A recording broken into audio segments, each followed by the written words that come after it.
Whole circuit, just loves winning majors, and he does it pretty well. He just thrives on the atmosphere, the adrenaline pumping, cavorting all over the green, playing to the crowd, but above all playing to win, which he has done twice in the Bassmasters, 86 and 91. Only Brian Duncan boasts a better record, and John is with us this morning. He's got a pretty tricky start as well. Well, good morning everyone. Day 2 of the 1993 Bassmasters. We've had a slight change in the weather as well. It's been heavy drizzle, that sort of drizzle that just sits on the top surface and obviously does affect the playing area in certain parts. Anyway, the story so far, highlights of Day 1 with Alistair Mann. The tournament favourite, the most successful man in the history of the competition, Brian Duncan, was simply awesome, a 21-8 victory, destroying the theory that champions go out in round 1. Equally ruthless, the successful sisters, Pat Davies and Jane Jones, both beating their male opponents. They now play each other in round 2. Just ask Mum what she thinks. It's certainly a different proposition for them. No matter how much it's wanted, that killer instinct won't be there. You know, I want Jane to win any other time, and I want her to win now, and she probably wants me to win. We just don't want each other to lose. This is N Skidmore, a first year at Ellesmere Port, but his performance against the much fancied Stan Frith yesterday was brimming with class. Mark Britton now in round 2. You have been warned. Well, the winners so far from the top half of the draw, Mark Britton and N Skidmore, play each other in round 2, as do C Morrison and Brian Duncan. You'll be able to see that later on this afternoon. Should be an absolute perler. Pat Davies and Jane Jones, the sisters, they meet in the second round, as do D Copeland and Norman Fletcher, another good one. Only one result from the bottom half. Glyn Cookson, Roy Armson's tip for the title, beating Tommy Ascroft by 21 to 10. So sisters Pat Davies and Jane Jones went through. Father and son Richard and Tom Ascroft perished. But what about Mr. and Mrs? Husband and wife Karen and Tommy Johnson had simply a day to forget yesterday. The final end, Karen's missed strike with all but 14 against her, proved to be the last bowl she had in the competition against Kerry Morris. This could be the last bowl he delivers in this 1993 Bassmasters tournament. It is. It's all over. Jeremy Muff. A big upset. One of the fancy bowlers, Tommy Johnson, knocked for 6. He's beaten 21-11. A day of surprises. Certainly was. Roy Armson with us again, as always. A good day, though. Thoroughly enjoyed it. Very much so, yes, but N Skidmore's defeat of Stan Frith, that's certainly a major upset.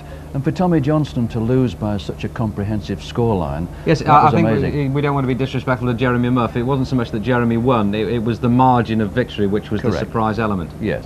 It was, the ladies' games are somewhat unpredictable.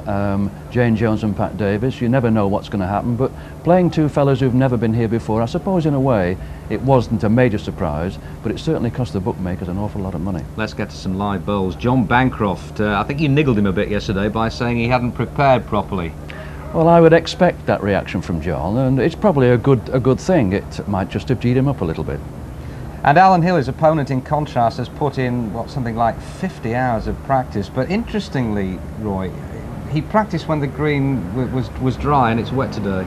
Yes, he worked particularly hard over the 3 days prior to the tournament commencing, and during that time, as you rightly say, the green was dry. It could very well affect him today. Retired on medical grounds, Alan, but how was it? Yeah, the situation with Alan is he struggles. He has severe osteoarthritis in his ankles, and the qualifying competition in which he took part meant that he had to play 5 games in 1 day, and at the end of that day he was in difficulty, I think. The game is in progress, Roy. 15-6 to John Bancroft, who lost in the first round last year, and well, looks pretty good. He shouldn't lose from this position, should he? Well, I have been watching the game from the outset, and initially John Bancroft didn't play very well. He played a lot of wayward bowls, but Alan Hill let him get away with bowls 6 and 7 feet off, and if you do that against a champion of John Bancroft's class, you're going to be in trouble. Right, well, let's join our commentators now, Brian Brett and Hugh Johns.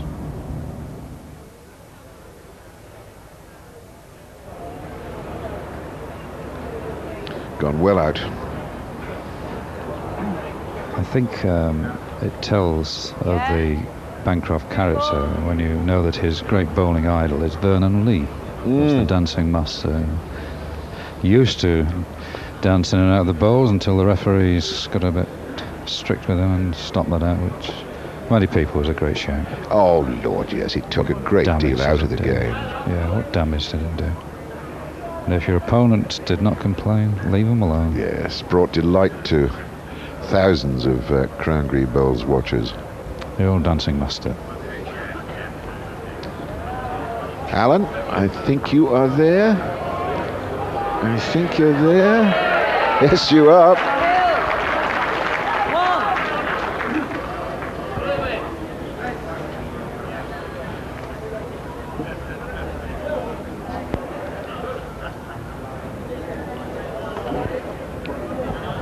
Alan Hill, who qualified here by beating Glyn Cookson, a very tight game at Bootle in the Tetley Walnut, 21-20, but doesn't list a great number of triumphs to his name since he's been bowling for, well, not all that long, I suppose, really. He didn't start till he was in his 30s. He's been going for about 15 years now. John Bancroft, of course, was a wee fellow of 11 when his dad Neville started him playing. That was some 19 years ago.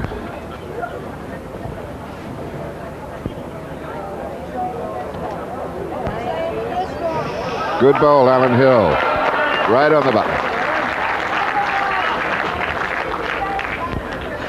Well within striking distance, Hugh. About an inch, 2 inches between bowl and jack. And he'll be after the bowl. Got the jack instead. Yep. Kills it. Dead end.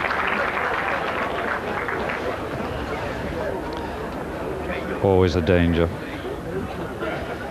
Always on. Nice to have got the bowl, but if, well, he kills it.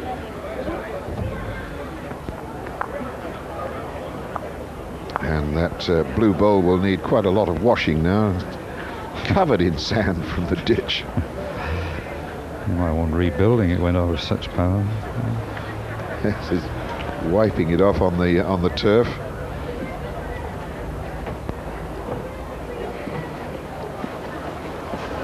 He's persisting, as Alan Hill along an edge.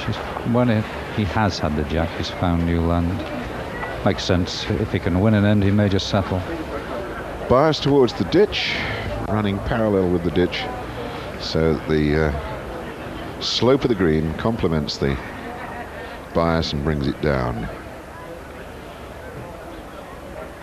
But you've got to be far enough.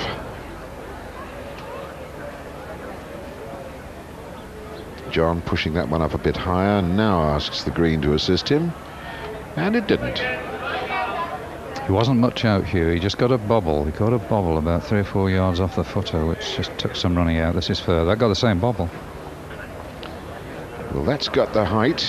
It's got the length. Good ball. And it's got the counter. That's now difficult on the approach. Yes, it's awfully difficult to get past that ball. But can't strike because it's 2 against him. I think he can only save here, surely. Yes. Can't turn. Is he turning over? No. No. Reckons there's room. It's got to bend a lot now. Bend, bend, bend, bend, bend. And come back. I did say that was 2. No. He's going to change. The cloth is absolutely wet through and covered in sand. He's going to accept this very quickly. Hill, 1.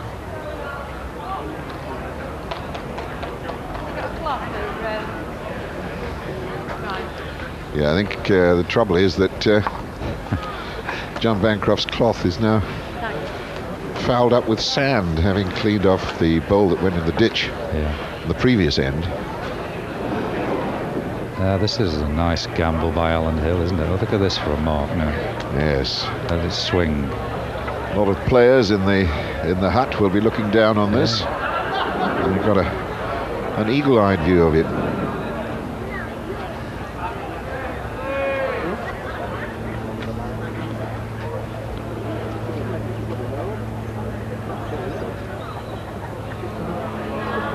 Stay on. Yes. That's the counter.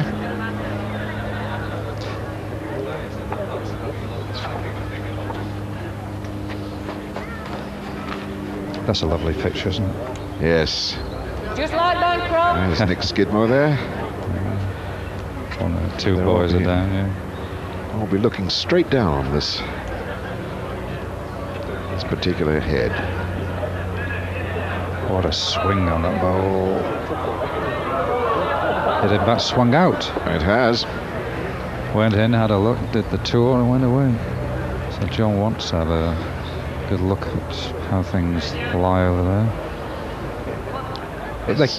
They are allowed to carry the ball around, they say. They always Oh pick them gosh, to look to make he sure thought, things. See what he thought the end had been completed. don't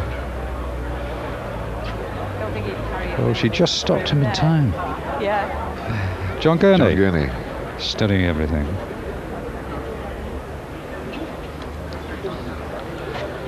Well, now, Alan Hill, you can pick your bowls up.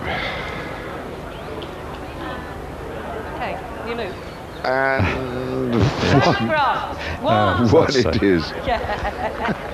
Nearly had a calamity on my hand then. Yes, that might have required a strict interpretation of the rules from Mary Ashcroft. However, no damage done. John Bancroft with a 16-8 advantage.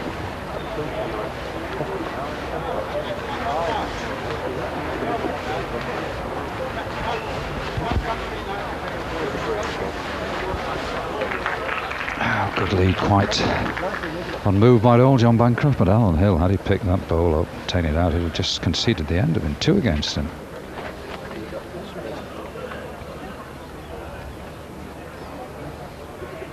John Bancroft, 8 previous appearances in the Bassmasters finals, a remarkable performance too. 2 semi-finals, or 2 losing semi-finals, 2 winning finals, and the other 4 times got out the first round. Yeah, he's a mood player. He's looking in the mood today. He's a big Only occasion one. player, Hugh, isn't he? He's delighted us many times. Yes.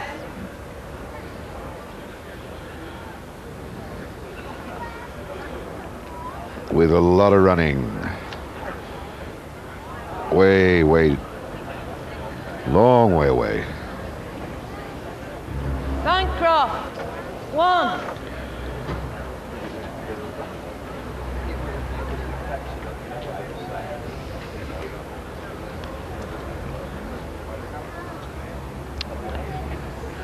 So John Bancroft 4 short of the winning post. Back to the piece of land that gave him a very, very convincing start to this this match. He had 9 chalks on the board before Alan Hill scored his second.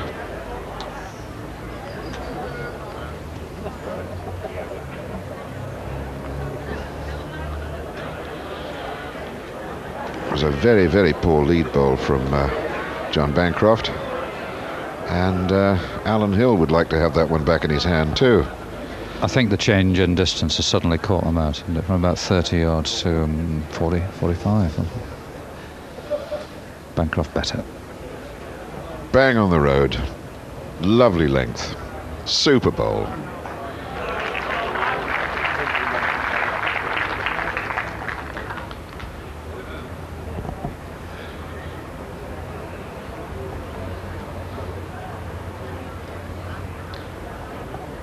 He's trying, is Alan Hill. He's really trying. Bancroft. 1.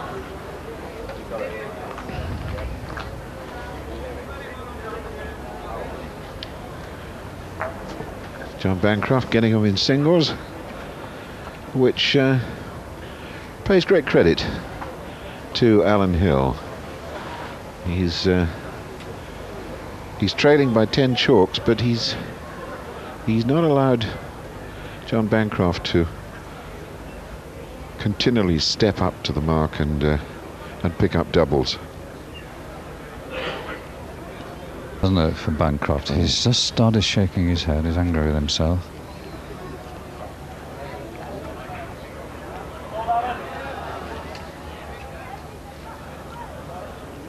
It's on the low side and quite some distance from the target. Now Banjo needing to improve his distance by a yard and a half at least. Followed his first. And hasn't done so. In fact, he's even further away with that one. Alan Hill, surely you've got to be on for 2 here. Get yourself into double figures. Come on back, come on back, come on back. Same again. Hill, Nice. Yep. 2, yep. Well done.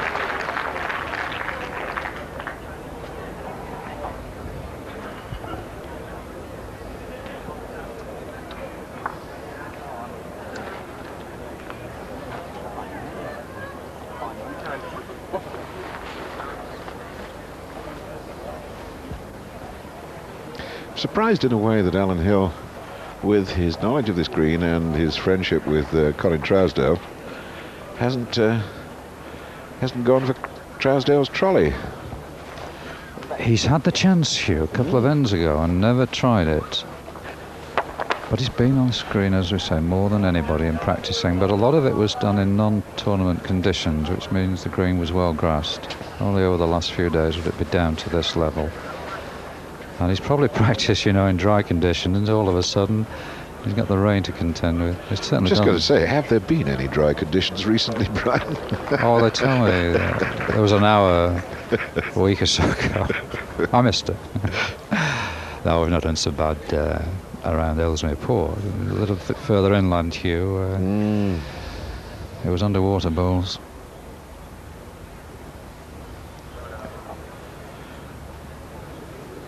This isn't bad for him if he gets away with some running now. Alan, you're cutting back on yourself. No. Short of a couple of horsepower there.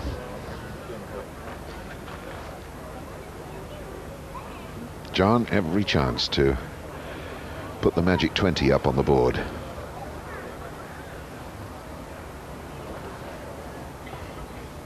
But I don't think... No, he hasn't done so. Only a single. Only a single.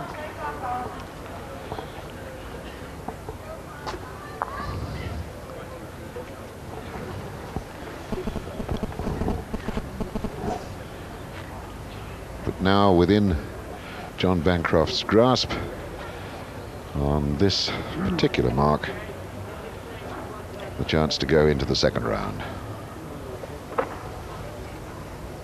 Wants a good lead, he's got one.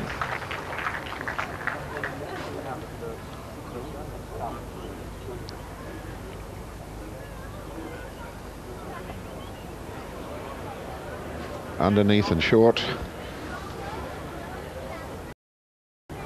This could be the match-winning bowl.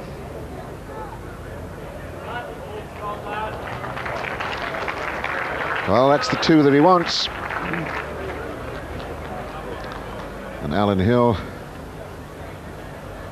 could very well be his last bowl in his first Bassmasters. Speed just keeping him out, yeah. Out and gone, all over. Bancroft,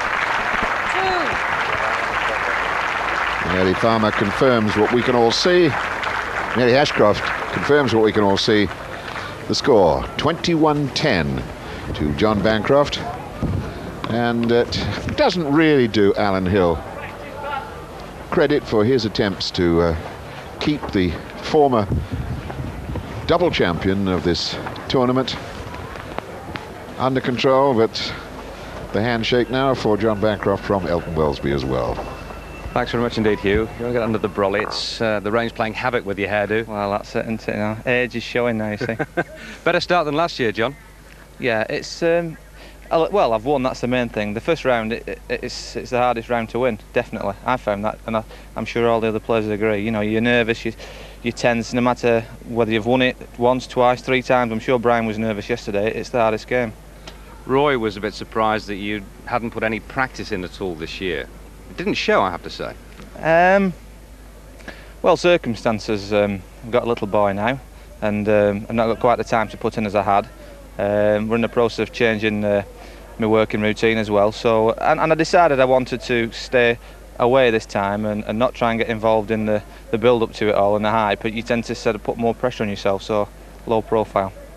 What about this very heavy drizzle we've had today? How's it affected the green? I think it might have affected Alan because he's put so much practice in, over 50 hours, when it was appreciably quicker. That's one of the other reasons that I didn't come as well, really. You come and practice and it's always different come the tournament. The greensman always gets it running that little bit quicker. But at the start of the game, it was a little bit greasy, skidding off the turf and making it a little bit quicker, I would imagine, than it's been in practice. But towards the end of the game, the rain's getting that little bit heavier and it's starting now just to slow it up quite a little bit. And it's difficult when you've not got the jack, because in places it's skidding and running on, and in other places, in the hollows, it's just starting to get a bit squelchy and pulling them up dead. Only Brian Duncan's got a better record at the Bassmasters than you. Are you thinking it might be your year to make it 3, like Brian? It'd be very nice. Just got to do your best and hope you have that few rubs that make all the difference. John, thanks very much indeed. Well done for reaching the second round. We're going to take a break right now. More bowls after that.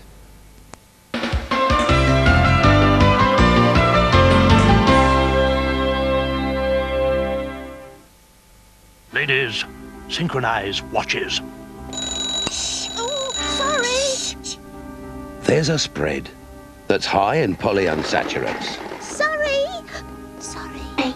Low in saturates. You shush me. And contains virtually no cholesterol. Over here, girls. But the word is, it's made with buttermilk. 1, 2, 3. For a fresh butter-like taste. Keep up, Dora. I can't believe it's not butter. Can you? Potty training. What should we wear? Nappies or pants? In pants you feel grown up, but accidents make you feel small again. Nappies are safe, but you can't wait to be out of them. Now the perfect answer. New Pampers Trainers. A new idea in training pants. They're absorbent and help protect against accidents. And come off quickly and cleanly when necessary, but look and feel more like grown-up pants. You can even pull them up and down, and up again. Big boy pants. New Pampers Trainers for boys and girls for happier potty training. Smarty pants. For just £399 at British Gas, you can choose from not 1 cooker, not 2, but 6 with free fitting and interest-free credit. 6 free Squadron.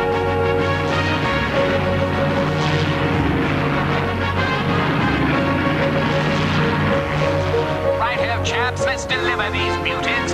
6 free Squadron, now based at a British Gas showroom near you. Indigestion. It's a bit like swallowing a rhinoceros sideways. It was a great relief, really, to come across. Ready Rapids. Well, I liked them because they've got a nice fruity flavour to them. Tangy. They do taste good. Everybody says if you've got indigestion, the pain do ease with Rapids. It's tangy, it's fast, it's Rennie Rapids. Visit the 12th Northern Classic Car Show and Auction at the GMEX Centre, Manchester. Open 10 till 6, Sunday and Bank Holiday Monday.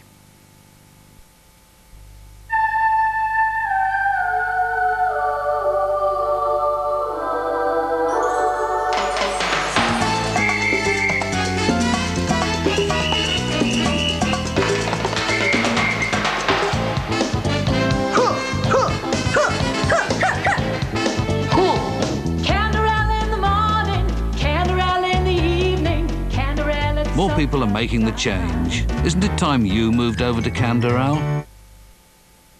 Jif Micro Liquid, where are you? Hey, I'm new Jif Micro Liquid. OK, I'm small, but I've got micro power.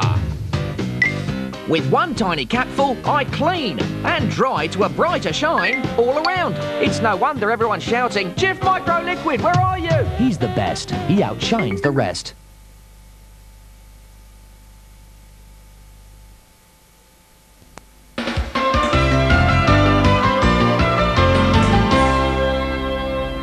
Welcome back. Glad to say the rain has abated for the time being anyway. Now all the talk greenside is about Bancroft, Duncan, who's going to win the Bassmasters, but perhaps a dark horse is John Gurney.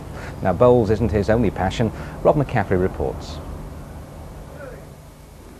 When you meet John Gurney by day, you get no clue to the passion and sporting ability that lie deep within the heart of the man. A stock controller in Northwich, though colleagues know they're in the presence of someone just a little bit special. What's he like to work with? A star. He's the hero, is he? Yeah, certainly is, yeah. Sons James and Jonathan think so too. They're learning the bowling trade on the lounge carpet. Cutthroat competition is the way Dad likes it. I like to get fired up and run after them. People shouting for me. People shouting against me as well. It gets you even more keyed up. I think if somebody's had a bet, they've a right to shout for their own supporter or their home player. So I think that's the best way to be. Her husband's bowling exploits don't really concern wife Jennifer, but then if it's not bowls, it's football for John Gurney and his beloved town team Northwich Victoria. James and Jonathan kitted out with team shirts at an early age. We don't get many kicks nowadays because we don't win many. We've had a few bad seasons, but we've had some good times, and when the good times are rolling, it is a good time because you get with your friends and you can have a good chinwag in the pub and have a good booze up. He's the club's most famous fan. As soon as the new kit came out this season, Gurney was down to the ground to buy it. He takes James and Jonathan whenever he can, on the green, on the terraces. Gurney makes his feelings known. Yeah, they know me, and they know me a bit with bowling because they see me picture in the paper and that. So you tend to know everybody at the football match, and when you go an away match, there's usually a couple of hundred of you maybe.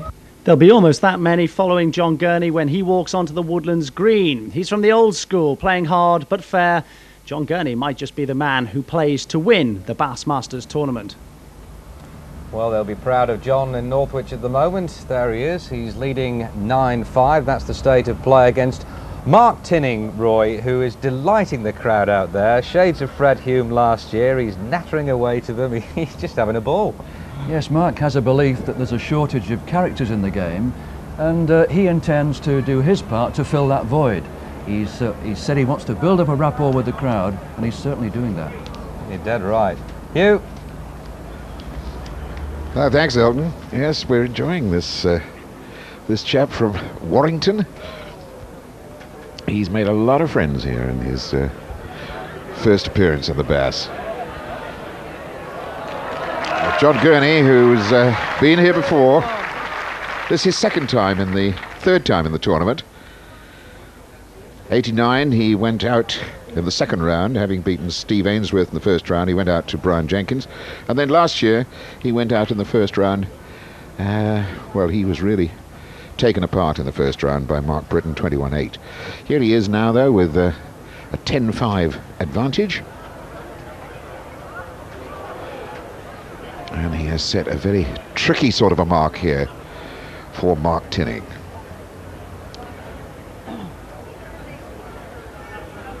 It's missed the road completely.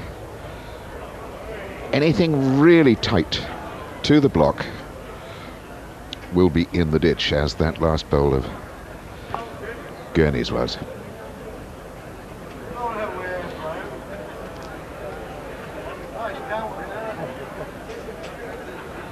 Mark Tinning making sure at least he's got one bowl on the green. John Gurney taken a different road.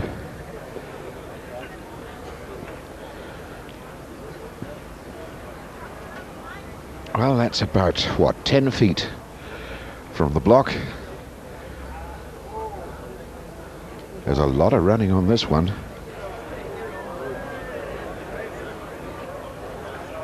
It's staying on the green, and it'll count, but it didn't stay on the green. So that's a single against Mark Tinning. Another one to John Gurney. 11-5, John Gurney leads.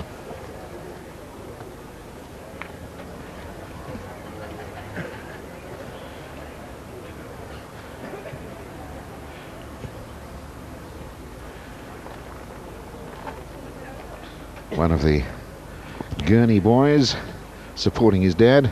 Not sure if that's Jonathan or James. the cap, the Northwich Victoria cap, tells its own story. I'm just wondering if John Gurney is wearing Northwich Victoria jersey underneath his Bassmasters dark blue top.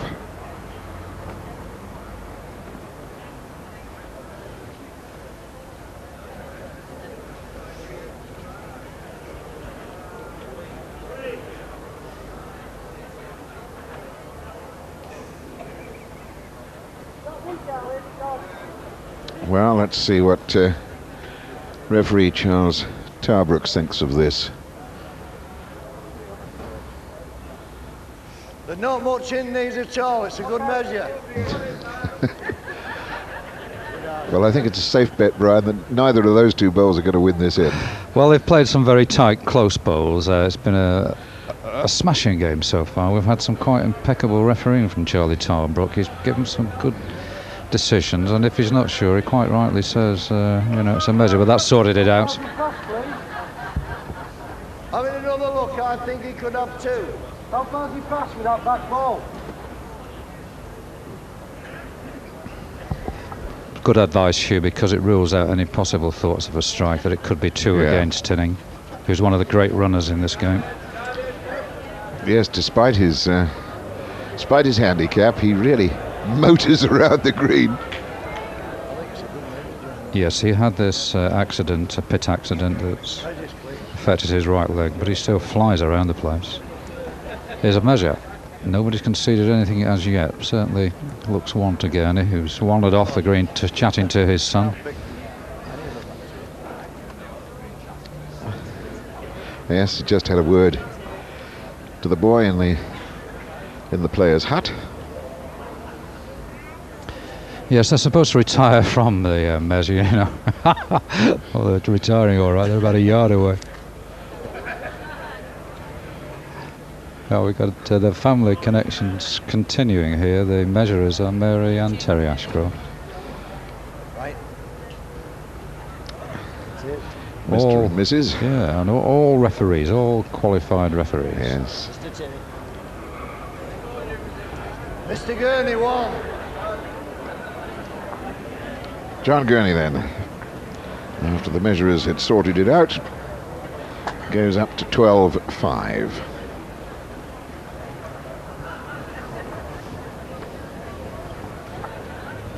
John, a bowler since 1971, when as a 12-year-old his father got him started in the game of bowls, and 2 years later he was the Cheshire Junior Champion. A title that he won 3 times, 73, 76 and 77.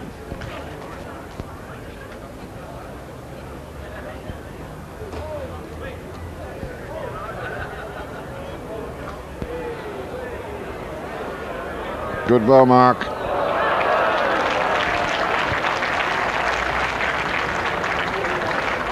And that's now going to be a bowl that he has great pride with. I think that was the Crown Green version of sledging going on there at the middle of the green. Now you beat that, yeah. A great rapport between the crowd, the players, and even the referees joining in. Well, it's pushed the block into a very difficult piece of land.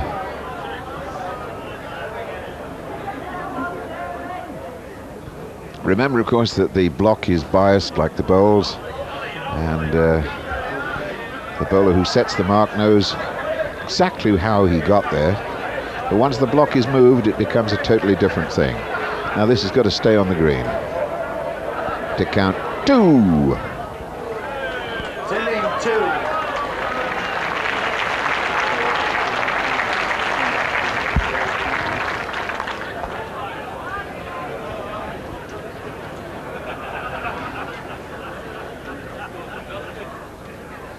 Mark Tinning, an interrupted career as a bowler. He started at 14 in 1967, and then he gave up for, what was it, 4 or 5 years when he had that pit accident, and great friend Freddie Luff persuaded him to restart the game of bowls in 1988. and he's been making a lot of friends around the green since then. Yes, Gurney in fact did the same. He's sort of broken off his playing career a couple of times to see the boys growing up. But he's such a quality player, you know. He really has got to stay in this game of Crown Green Bowls here. A turnover by Tinnings. Read the lie of the land. Has he got it right? Can it cut back? Not enough.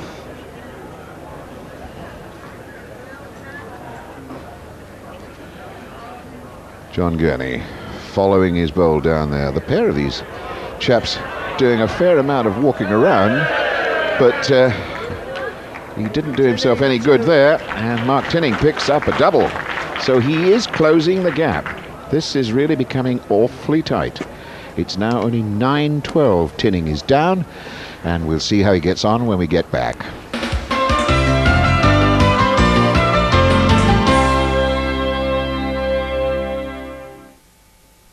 Are you using a separate detergent and fabric softener?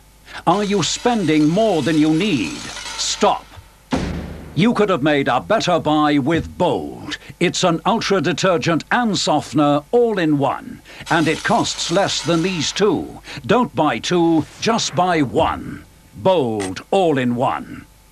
And to save you even more money, there's our new powder refill bag. Better buy Bold. Where can you find permanently low prices on children's schoolwear? Delicious sandwich fillings. Fresh fruit. Everything for schoolwork. And refreshing drinks. At Asda, where prices are constantly checked to keep them low. That's Asda Price. Hello, DFS have a smashing first-time summer sale offer for you. At DFS, not only is every single settee in the sale, it's now got free credit. Every chair is in the sale, and with free credit too. Every sofa is in the sale, and with free credit. In fact, everything is reduced in the DFS summer sale, and all with interest-free credit. Well, sale prices and free credit sounds good to me. But you'll have to hurry to DFS. It ends this weekend.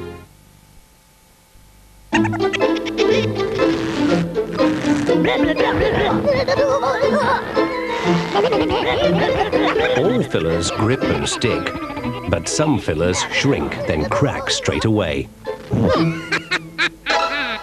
Holly filler doesn't. Holly filler stops nagging cracks in their tracks. Great finishes start with Polycell. Have you caught new corn pops? They taste just like crunchy popcorn. They're new from Kellogg's. The great taste of crunchy popcorn. They're from Kellogg's.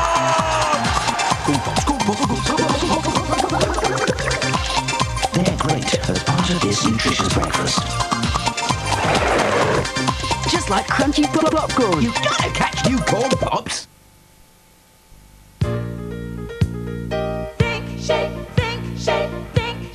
Think about shape. You better think about what you're trying to do to me. Yeah, think. Let your mind go and let yourself be free. Let's go back, let's go way on, way back when. I didn't even know you could have been too much more than 10. I ain't no psychiatrist, I ain't no doctor with a degree. Think of St. Ivor's shape. See what you're doing to me.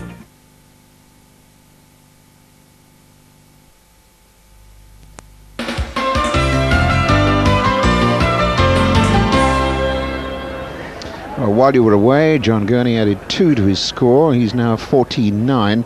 And to get a closer view from green side, let's see what Roy Armson can see of the game. Well, I always describe John Gurney as a Jekyll and Hyde character. And this morning, he's very much been Dr. Jekyll. He's completely in control. And when he's playing like this, he's a sight to behold. On the other hand, Mark Tinning would be virtually unknown to about 90% of the people here. But I think he's made an awful lot of friends by his attitude this morning. He's had a really good chat with John on the green, and the spirit in which this game's being played is tremendous. But John Gurney's opted to go for these 40 to 45 yard lengths, and he's playing really well at the moment. Mark's got a terrific job on to try and hold him back. Here he is going up here now, trying very, very hard. He's one off it. Good ball.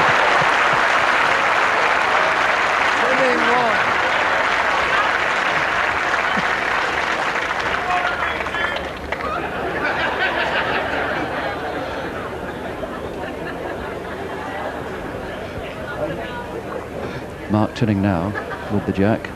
Change the game. He'll go short. I think he'll probably play. Yes, he's going towards the player's hut. Playing about 35 yards here. Very, very close to the edge. It's a downhill finish.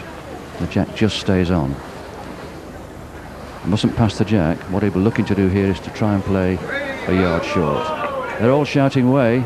We'll see what happens. What do you think, Hugh? Well, he's passed it, and he's stayed on the green. Yes, you're quite right, Roy. The rapport between these two players is delightful to watch and to overhear. Certainly the crowd have been totally enjoying this match. The animation of the players, the body language, everything's in favour of a cracking game of bowls.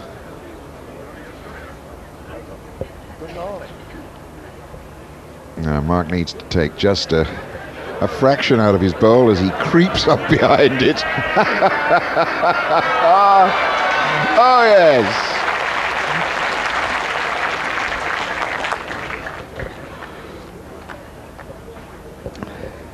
Beat that, he says. And here comes John Gurney.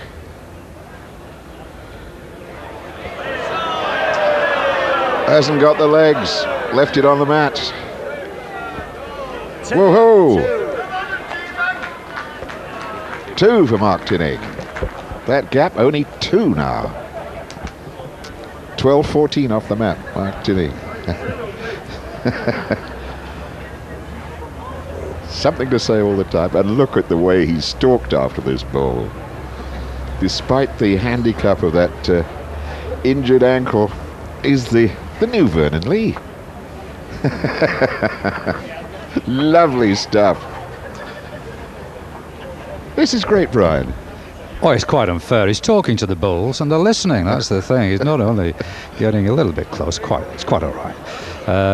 He's talking the bulls' language, the body language is they're enjoying themselves. It might just get a bit serious soon, this, you know. What are we? We're getting closer. 14-12. Gurney with those bowls. There is a difference in the bowls, Hugh, isn't there? The bowls of Mark Tinning quite big. They're £2.14 against 2.12 of John Gurney's, which are engraved, of course, the Gurn. Yes. Oh yes, spot on, Mark Tinning. And aren't they enjoying it? I remember that John Gurney, just what, 5 ends ago, he was 12-5 up, and now it's 14-12. So that big lead of John Gurney's has been dramatically cut down by Mark Tinning. Hey, this is adjacent. This is adjacent. Beautiful. What a beauty. And didn't he enjoy that? And didn't they enjoy it too? What a lovely bowl. They're having some quality play this morning, certainly. Let's not be fooled by the way these players are clowning around a little bit between themselves. When it comes to bowl, it's precision stuff, it's high quality. He played for that, he got the result.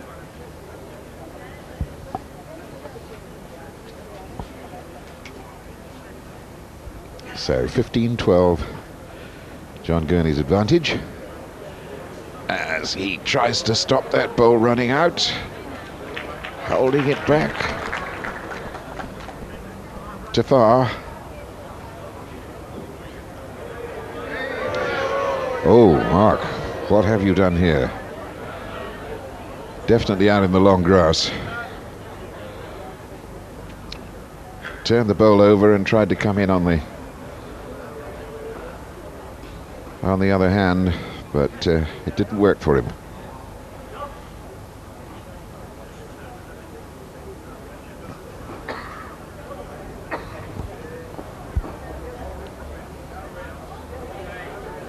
Well, John Gurney got his weight all wrong. There's a great chance here for Mark Tinning now. He should have learned here. He stood and looked for a long time at his bowl, even when it had stopped. But the road is good. Better. The road is very good. All about weight now. Needs to hit something. He did. And did he hit it too far? He did. He knocked it just a couple of inches too far. He didn't stick with the block. Well, Gurney put his finger up as though he was claiming it, and he certainly is, you know. The yes. blue, yeah. What rotten luck. That was a beautiful delivery. Thank you very much. So, 16-12 is John Gurney's lead.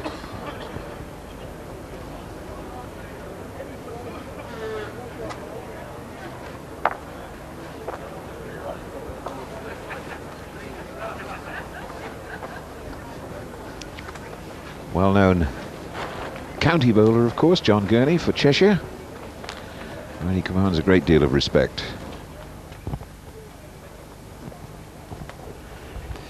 Yes, Mark Tinning is one of the players they call one-cap wonders here on Merseyside. Several players have appeared once, and he's among them. Ah, John, you got a good lead there.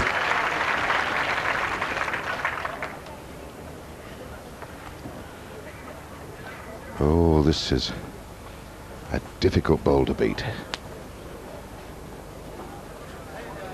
And he's down there chasing it in, asking it, imploring it to run a little bit more, please. Just gave up. Another 3 inches he was in. So he's got the long walk back again. It's incredible character, isn't it? The face, the expression there. Yes, he's got plenty of support around the green too.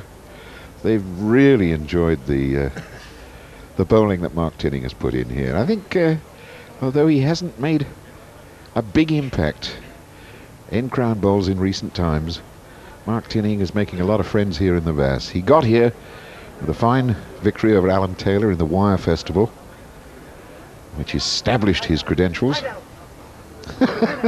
John Gurney said, "Lie down," and it did. They've got the fluence on the bowls this morning. Oh, they've got the language right, haven't they? The vibes are good. Talking about the Wire Festival at Fleetwood, Mark Tinning actually commuted the first couple of days from working in Leicester, and then realised he was on for something and stopped over. Now, he's certainly got the weight. Bend a bit, peg a bit. Nope. One more to John Gurney. 17-12, his advantage.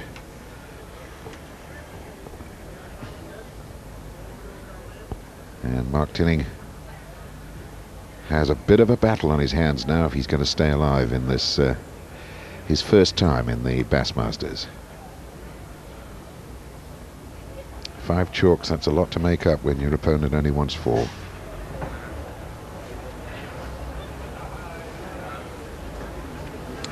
They're very close early on, weren't they, Hugh? 5-4 Gurney, and then he opened up. It's just one of those games where you feel Tinning has done a lot better than to be 5 points adrift. Yes, John has shown that he's picked up a fair bit of knowledge in his previous appearances in the Bass. I mean, there, for instance, was a delightful bowl. You couldn't have anything much better than that. Well, and it's known on the footer because he was just thinking about turning over. First bowl he'll just try and disturb. It looks too low. Second he might try and have a little whack at. Working for him. Well, he needs to get past if he is going to disturb the block.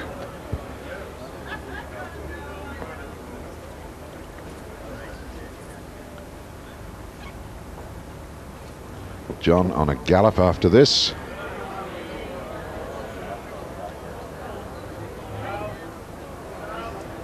Well, he's counting 1 and he's in a fair position if Mark Tinning does disturb things. Yes, he's going to have a bang at it. He's got to fly it a long way. He's got to kill the end. Yes, the Now. No. Nope. That's another one to John Gurney. 18-12. That could be the overture to the final situation. 3 to go for John Gurney. And Mark Tinning has certainly gone a little tiny bit off the boil in these last 4 ends.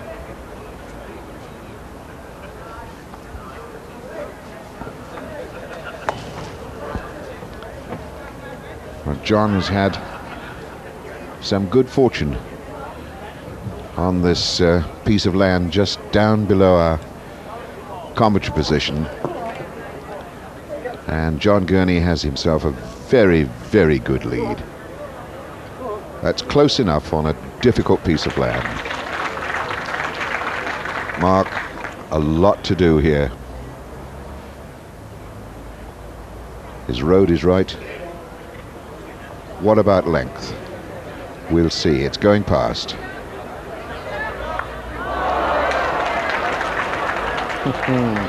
Well, it really is pure theatre out there. Unfortunately, time has beaten us for the time being, but don't worry, you'll be able to see the end of this enthralling match when we return at 1:15.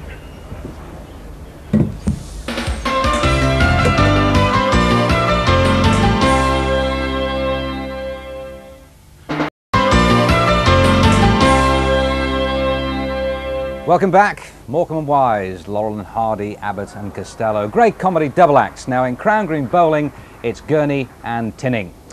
John Gurney and Mark Tinning, the match we left a little earlier on. It was Gurney leading, 18-12. We rejoin the fun and frolics, the crowd absolutely loving it. A couple of ends later, 19-14, Gurney in front.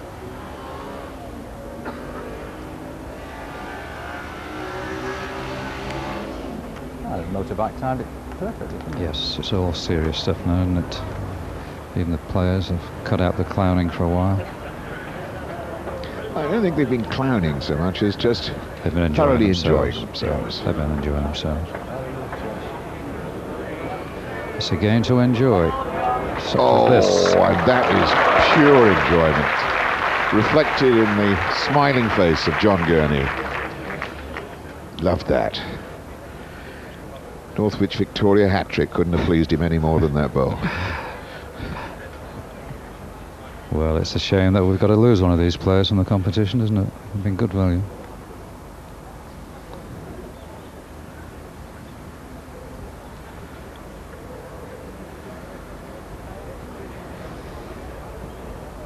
Long, long mark all the way across the green. Jackie, you're it's a off very the edge. good Look try, at I this. tell you. It's a Look beautiful at this. try. Oh, yes. Now then, Charlie, we'll need to know who's on. That's won it. Well, aye, that's won it all right. And the rapturous applause that receives is even more than John Gurney got for his lead bowl. I think that got an encore, yeah. You've laid down now, John. Oh, it's turned, yeah. He's turned over, so to move that bowl is difficult. It's good news for Tinning. I didn't mean that literally. But you've gone down. I don't think so. I think it's still alive.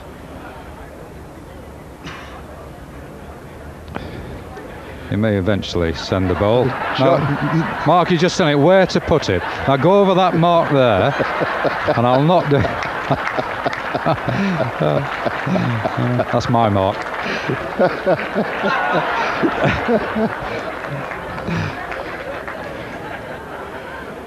Well, in a game as tense as this, when there's big money at stake, hey, what if he these bowls two one? lads can still get What if he bowls one? What if he's got it? Bristling after it. Nope.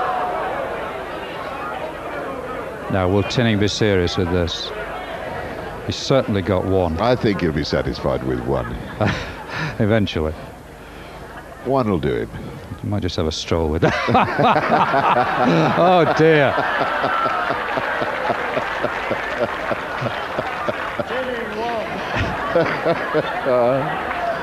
Well, it saves carrying it down there. Good gracious. Oh dear, oh dear.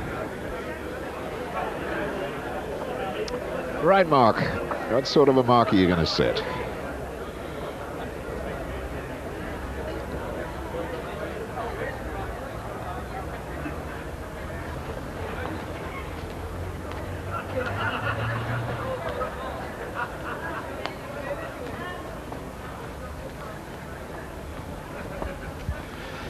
Right, again, a big curly mark. Up off the hill. Now start pegging. Oh, no. Got it all wrong. Well, it's understandable, Hugh, isn't it? So the ends we just said.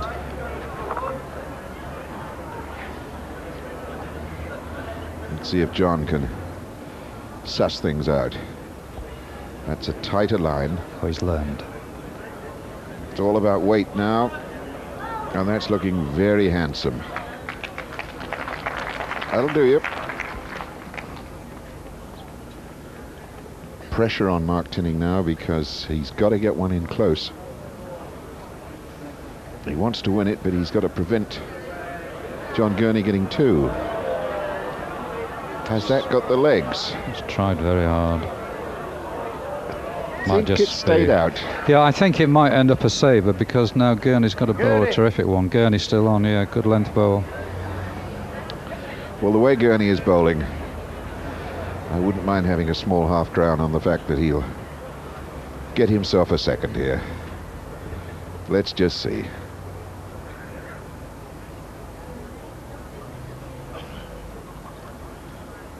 The land is definitely right. What about that weight? I think we're going to have the handshake. No. It's run out. It's run out. Would you believe it? Gurney won. Well, John had the chance there. He thought he'd won it, you know. Yes. And went the mat almost, a little bit of wafting as they call it with the mat there. Didn't get it.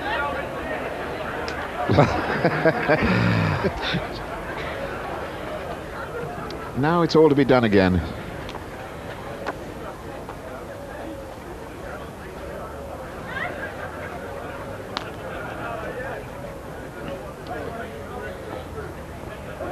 What's his lead like on this, Mark? Not too good.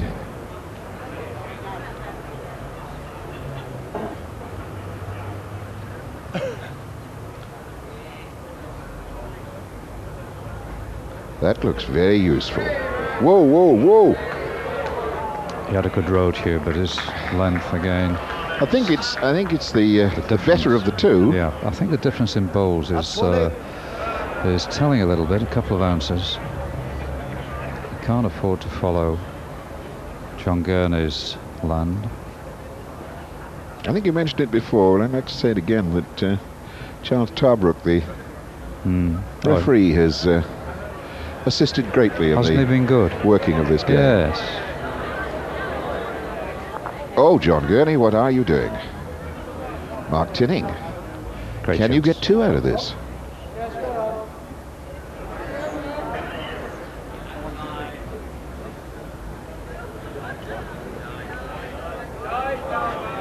Oh, his whole body is distraught. Tinning won. Oh, Mark.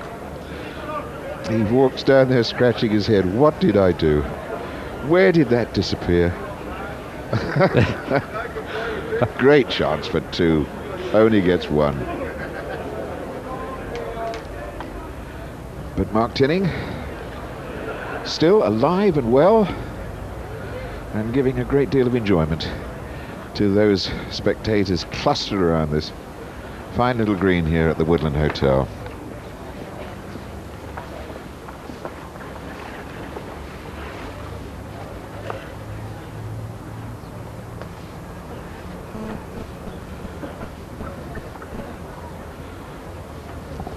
This game has gone on now for 30 ends, Hugh, and you know, it's been an absolute pleasure to watch, hasn't it? It's not seemed that long. There's been so much packed into it. Good fun, good bowling.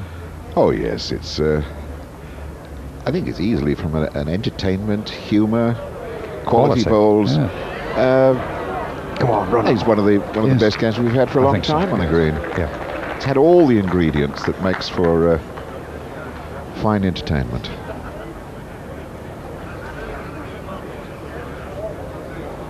More running. It's gone out. Disowned that one. Now, Mark.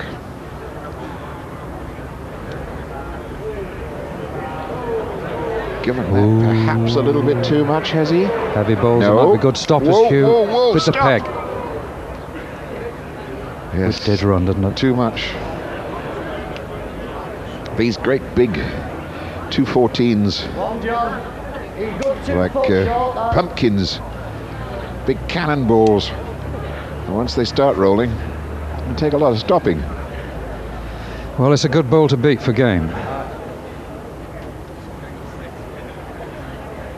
John Gurney. A football, 18 inches, and he's through to the second round. It's flying. Out. Out. Another one for Mark Tinning. He stays alive.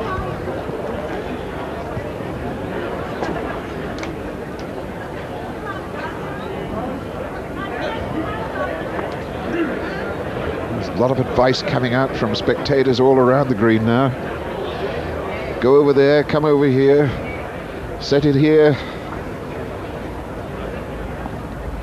It's about one thing he's never done is settle on a mark, Tinning. Whenever he's got the jack, he's tried somewhere else, quite sensibly. Now lead. Well, his trouble, of course, is he's been getting hold of that block and making it work for him. I think... He likes this, does it? Go on! No! Only 3 or 4 times in this entire match has he taken the block and then won the next end. Because he's left it short like that and allowing good opportunity there for Gurney, but he's not past it. Well, you can never tell with John whether he's won an end or lost it. Gray just on. I think that was the face of a man who's just seen Northwich Victoria lose at home. To an own goal. Yes. It's a bit difficult, possibly, to get past them here without making contact. What's going through Mark Tinning's head now?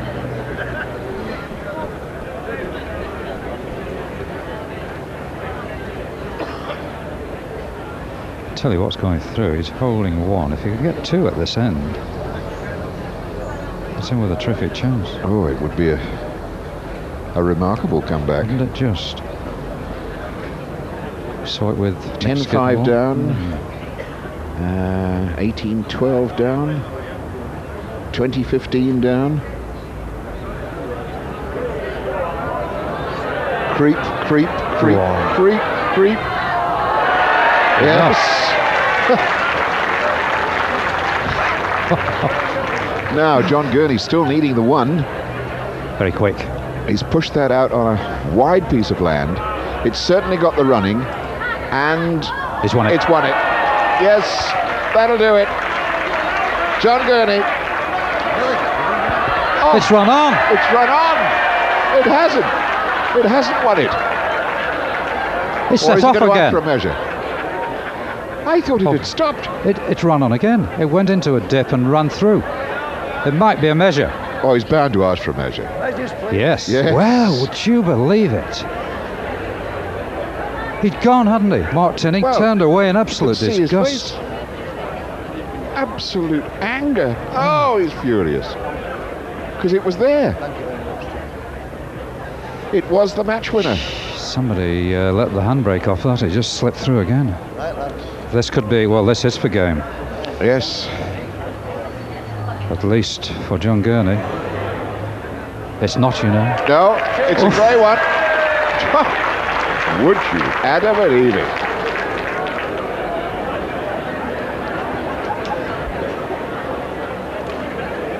Well,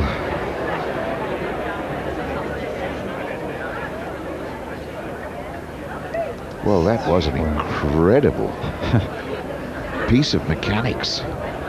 I don't know if it was a puff of wind or what it was. No, I think he just got onto a lip eventually, and it hovered and then toppled and there just was the wobbled match. on. There was the match, and then suddenly it was gone. We're into extra time, are we? Yes, yes. Yeah. Ooh. We might get a penalty shootout at the end of all this. Well, there you've got a case in point. That bowl from Mark Tinning crept up to the jack, kissed it, and then ran, what, 4 or 5 feet past? Green drying out here. Well, I was going to say, the clouds have lifted. That's right. And the green is certainly running faster than it was. Look at that run on now. See, that one ran quite a distance. Yeah. John Gurney won't go all the way back to the footer. He'll want to stay here because he might have won it with that one. Yes, this one has got to be close. This has to be close. Mark Tinning. No way. He's out. The tournament is over for Mark Tinning. John Gurney doesn't have to bowl his last one. And there's rapturous applause all around this green for two bowlers who have provided superb entertainment. Mark Tinning in his first occasion in the Bassmasters will be long remembered, but it's John Gurney who goes through into the next round, 21-80. Well, that's the spirit in which all sport should be played, in my view. Well done. Did you enjoy it, John? Apart from the victory? Yes, great game, yeah. And the crowd enjoyed it, and they make you play like that as well sometimes. When it was going on, they were actually telling you to enjoy it and run after the ball. You were winding them up all the time, Mark, weren't you? Well, yeah, we've got a lot of supporters from Warrington, Tetley Walkers, and they were all winding me up.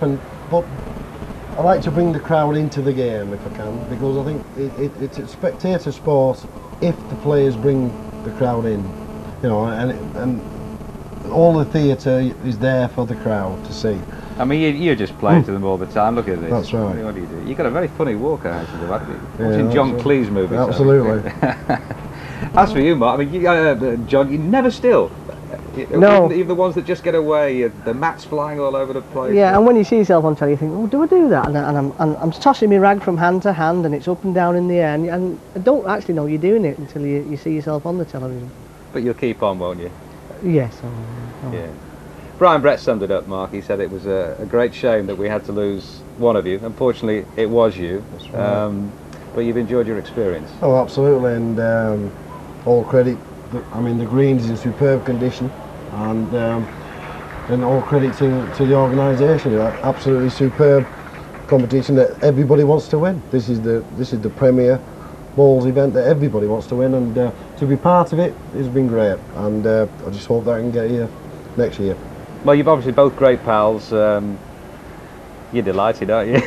This is round. Yeah, to the bar, lads, to the bar. Absolutely. While I fill the folks in at home on the remaining first round matches.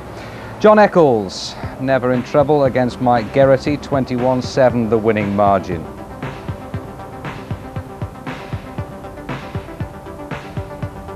David Jakes beat Julian Fullerton, a local lad who couldn't make home advantage count, so to speak, 21-15. And Yorkshire's Roy Nicholson 21-19 against Keith Pessell. Bit of a sweat actually after leading 19-8. So let's have a look at the second round, the way it looks. Mark Britton against N Skidmore, that gets us underway in the second round in a few moments' time. Chris Morrison against the favourite, the holder Brian Duncan, that should be a cracker. The sisters Pat Davies and Jane Jones, a unique second round match in the Bassmasters. Copeland Fletcher, that's not a bad one either. Clint Cookson, Roy Armstrong's tip for the title against Kenny Morris. Jeremy Muff against John Eccles. John Bancroft, 2 times winner here against David Jakes. And John Gurney, who's got Roy Nicholson coming up next. Coming up next for you at home, the start of the second round after the break.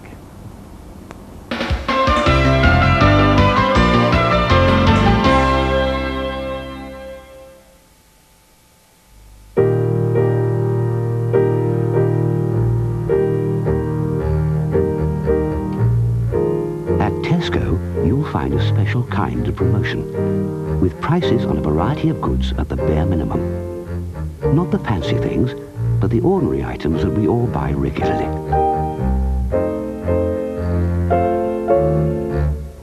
So if you want to see the price dropping on your weekly shopping, come to Tesco. Potty training. What should we wear? Nappies or pants? In pants you feel grown up, but accidents make you feel small again. Nappies are safe, but you can't wait to be out of them.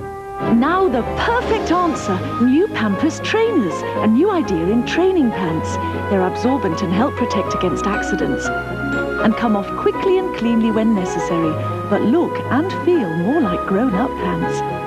You can even pull them up and down, and up again. Big white pants. New Pampers trainers for boys and girls for happier potty training.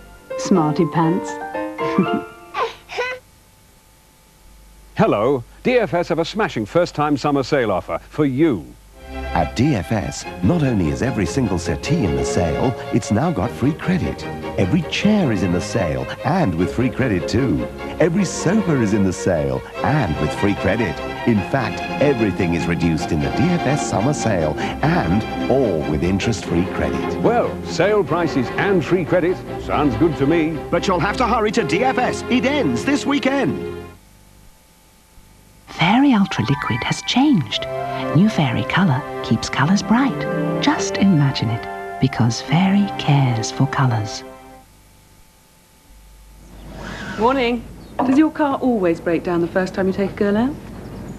Ah, no. First time ever. Cornflakes. I don't... You don't? I don't see why not. Kellogg's cornflakes, delicious flakes of corn drenched in ice-cold milk. I could get used to this. Kellogg's cornflakes. Have you forgotten how good they taste? And if I get there, I've got to win.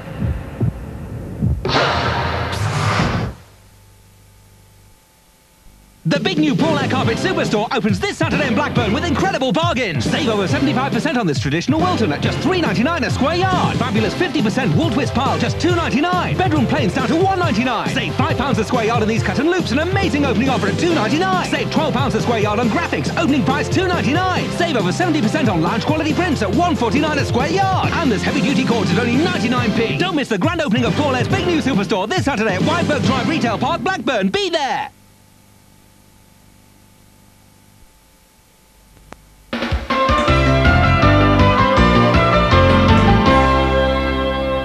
The second round of the 1993 Bassmasters is underway. Mark Britton there against Nick Skidmore. Now there's been a bit of controversy in the match, which Britton is trailing in at the moment, 11-7. Now Brian Brett, you fill us in on this. Apparently there's been a slight altercation, is that the right way of putting it? Well, with the referee Andy Long? Absolutely right. You can forget the laughing. There's Andy Long, the referee from Stockport, who had a word with Mark Britton for stamping a bowl in, or attempting to stamp a bowl in. He did it very quietly, he did it very firmly. He made it absolutely clear the next time there's going to be trouble if Britton gets too close to the bowls. You see he stayed well back there. The score at the time, 7-4. He did lose that end for 8-4. It's now 11-7 against him. So Mark, no, this is deadly serious. You can forget the laughing. There's going to be none of the comic stuff in this game. Roy Armson, it's real tough, hard crown green bowls between two of the bright young men of the game out there. It certainly is, and I must say that once again I've been really impressed with Nick Skidmore. For a young fella only playing 7 years, he's applied himself remarkably well, and he's sticking to the marks which gave him success in his first round, playing pretty short, only about 23-24 yards, round peg, biased towards the ditch, and he's leading very well, and he's got Mark Britton under quite a lot of pressure here. Yes, Roy, so much so that in fact that Mark Britton has twice questioned the legality of some of these marks. He doubted whether in fact Nick Skidmore was going the 19 metres, and on both occasions I think he was proved to be wrong. They were genuine marks. That's right, yes, and he's questioned the mark because Nick Skidmore's lead bowl is so close. If he'd been a bit wayward he wouldn't have bothered, he would have played to it, but Nick's playing a good second bowl here again. He's lying 2. Now he might strike at these. Well, if he can get on, Roy, there's 2. There's a bit of timber in front, but he is a regular striker. If he gets the opportunity, he thinks maybe he can get through. He thinks there's room, but he's going to drop and cut. Now, whether it does it in time, yes. Good bowl as it turned out. Yeah, that's a real good bowl. It's solved a problem for him, and now Mark's going with the jack. Hitherto, he's not ventured into the far distant corners, but I think to unsettle Nick, that is the thing he's got to do. He usually plays about 35 to 40 yards, but I think really he ought to go a little bit further, get his length, and then come back to his own distances later on.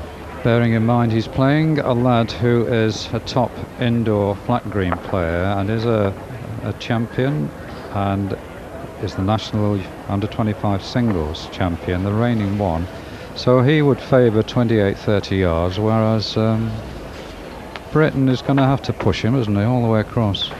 Yes, once again though, you know, every credit to Nick Skidmore. When I saw him for the first time last year at the Waterloo, he actually played in the corners on that green, and had to do because, of course, he had to play against Brian Duncan in the semi-final. Yes, this of course a totally different green. This is a green that's full of all sorts of villainy, and he's done very well. Left-hander too, Roy. Left-handers traditionally in the Bass, you know, have never done very well. No, that is so. I think actually Nick is a basic orthodox left-hander. He doesn't do anything which makes it difficult with his hand. He doesn't use it to the maximum degree. He's pretty straightforward when he sends them, but he's got a very upright stance, and he's controlling himself remarkably well. Yes, there's some pressure on here. The sun's shining on us here at the Woodland.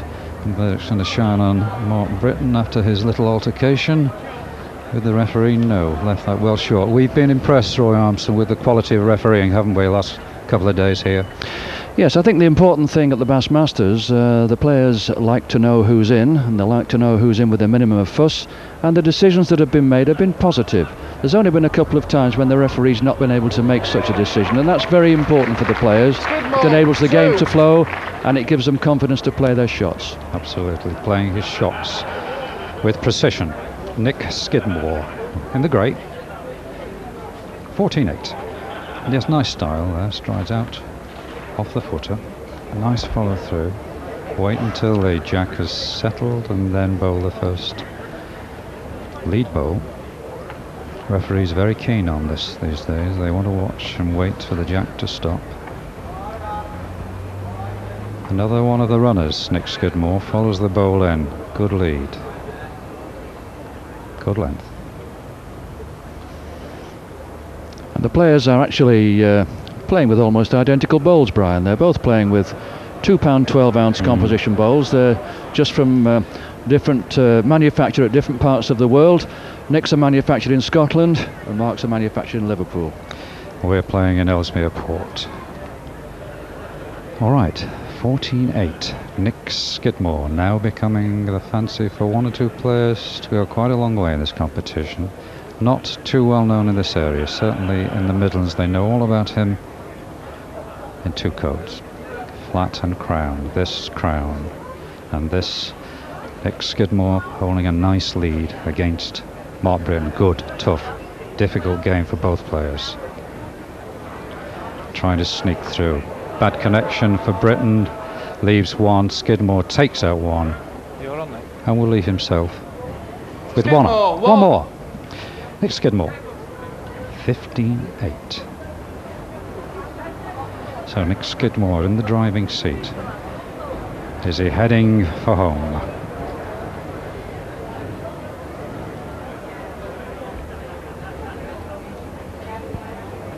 Yes, Brian, Nick Skidmore very much in the driving seat. We're going away for about half an hour. You'll be able to see how this match finishes when we return. In fact, we'll be live in half an hour's time for an hour and a half, interrupted only by the news. So plenty more excellent bowls to look forward to.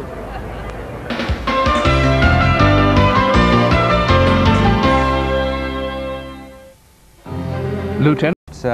Great to see two ladies at this stage of the Bass, Marion. It certainly is, yeah. And a bit of history is being made, isn't it? Two sisters. Yeah, well, which do you think's the better of the two? If you'd have asked me a couple of years ago, I would have said Pat. Without doubt, it was the better of the two. But I think this last, you know, as I say, recently, Jane's she's absolutely come on a ton. And personally, this year, when I've watched them play, I think Jane's played the better of the two.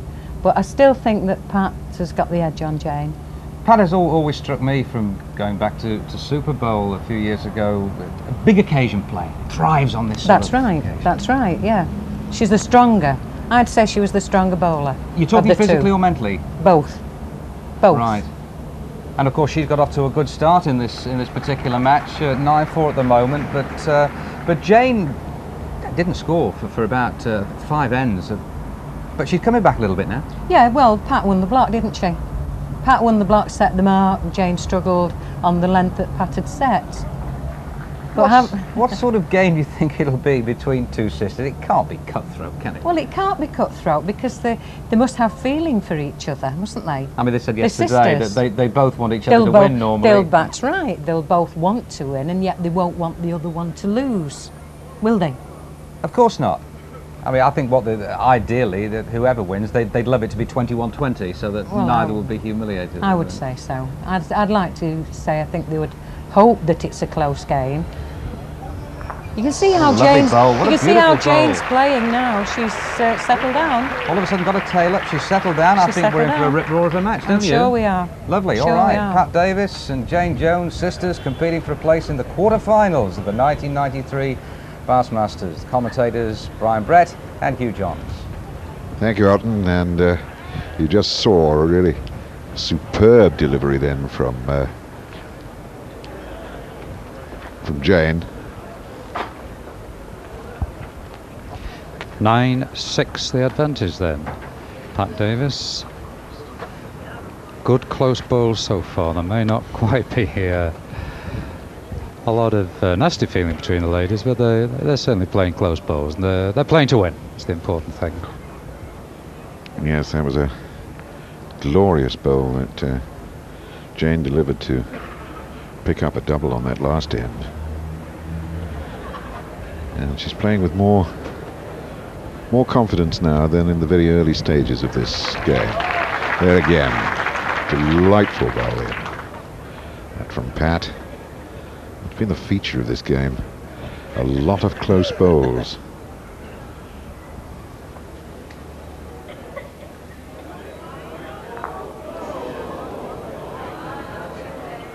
Good bowl, the result counted against her.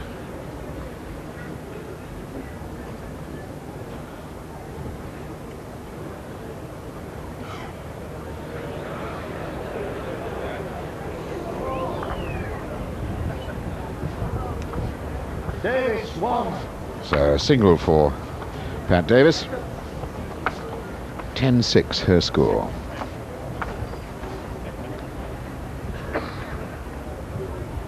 Now we've heard from Mary Ashcroft on the styles and qualities of these players. I suppose one direct bearing on this match is the qualification of Jane Jones, the Wire Festival, when she beat her sister Pat Davies 21-14 in the final.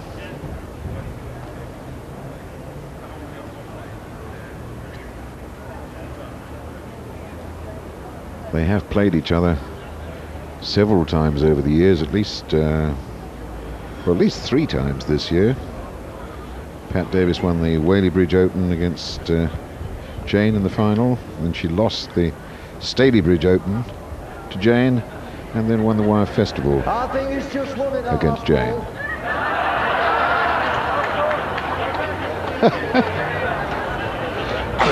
Charlie Tavrook getting a little bit of chyoking from the crowd.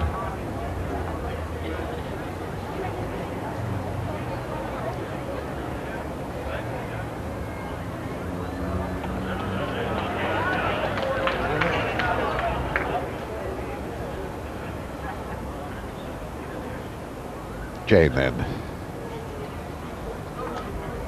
This end against her at the moment, but that's on a good road. What about the running? Oh, unlucky. Davies, 1. Another single to Pat. 11-6 over sister Jane. Pat qualifying for this Masters tournament with her win in the Talbot against Karen Johnson. A convincing win, that one, 21-12. And a whole flock of brilliant bowls titles Stretching right back to what her earliest days when she won the British Parks. All England back in 1981. Her first victory was 1967 when she was just 18 years old.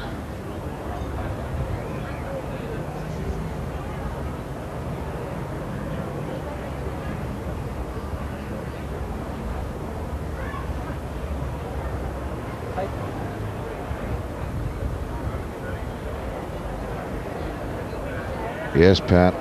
Lovely line, lovely length, beautiful bowl. Front toucher.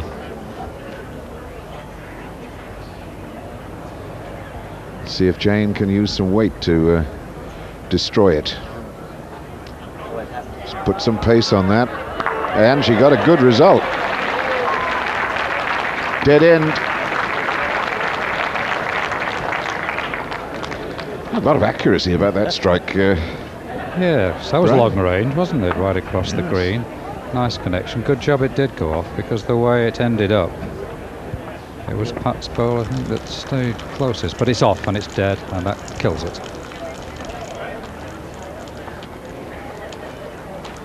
Mark Tinning, favours of the crowd, just taking time out to enjoy a quality game between the ladies.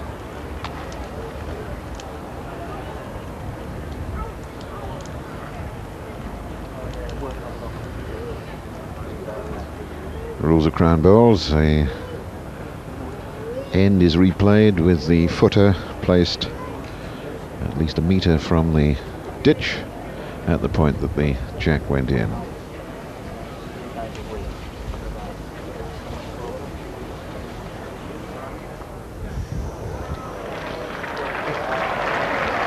What a good result from that thick wick off the short bowl of Pat Davies.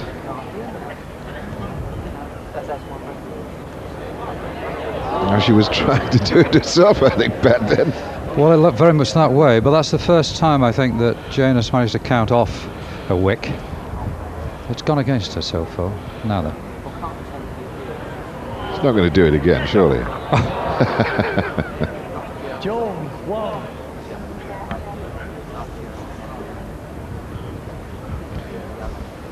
A single to Jane Jones. Just 4 behind, 7-11.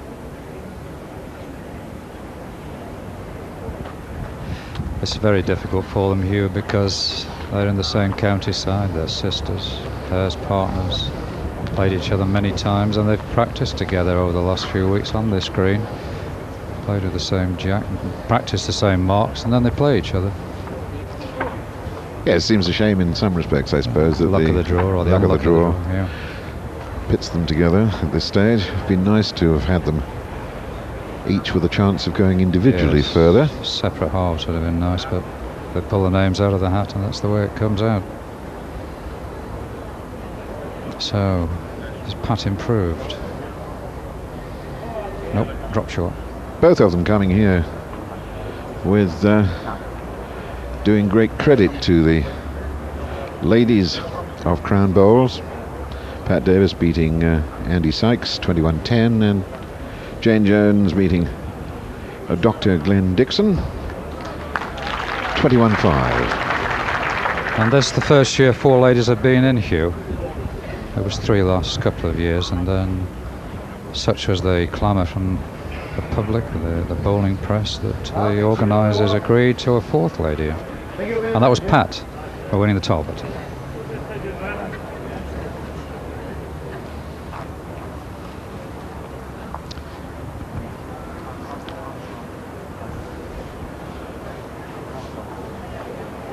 Gone out. Jones, one.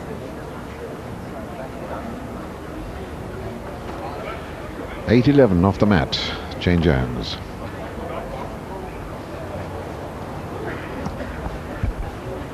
Well, I wonder what down on the green side the family view is. Alistair Mann is with Mum, Alice Darwood. It's a very different peg there to where our pack goes. She's gone from RJ. Well, just down here at greenside, it's very similar. Very similar games, very similar way of playing, but a little more experience for Pat than Jane. I think that's part of the difference.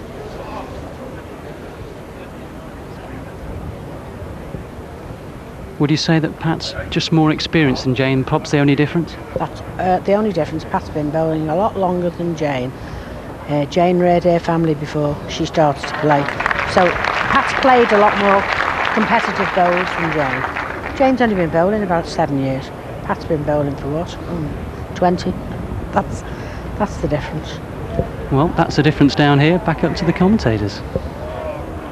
Well, there's not a great deal of difference to be seen on this particular end. That's Pat with a front toucher and Jane, what, 8-9 inches to the left?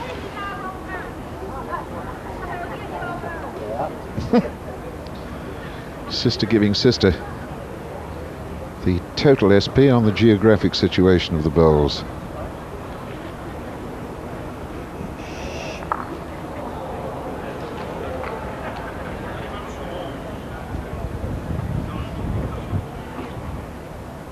Davies, 1.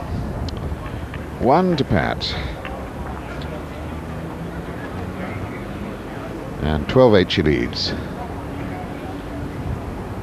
Yes, it was interesting to hear Alice Darwood, the mother of these two ladies, talking about her daughters. It was she, of course, who started them both off in the game of bowls. Alice herself, quite a well-known figure on the Crown Greens, not only as a spectator for her daughter's matches, but as a keen competitor herself. Yes, at one stage, I think all three qualified for the final stages of the Waterloo. So they've been setting history, rewriting the record books wherever they've gone. Great credit to the game.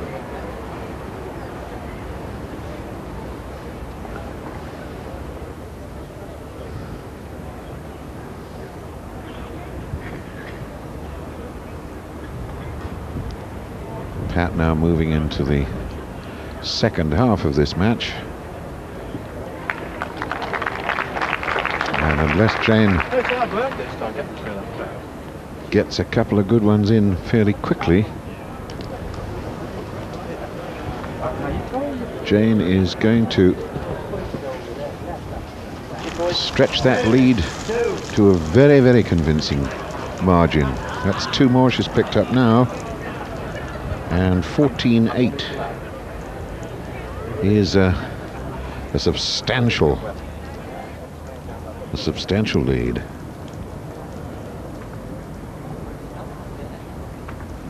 It's interesting, Hugh, that they're playing this game on marks probably the men might have set. She's come out of the corner, but they have played full corners, still going a long distance.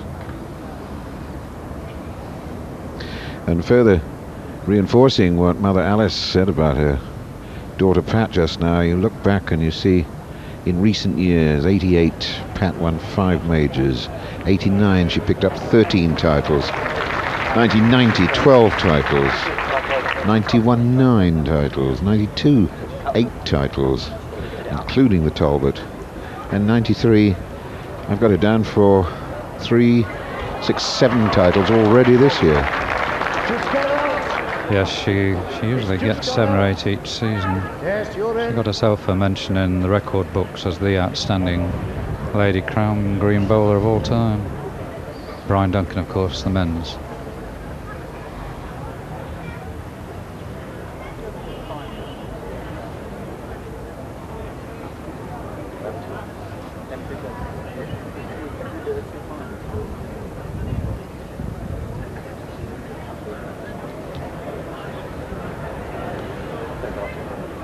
Needs the jack, doesn't she? Yeah, Badly. way gone. Way gone.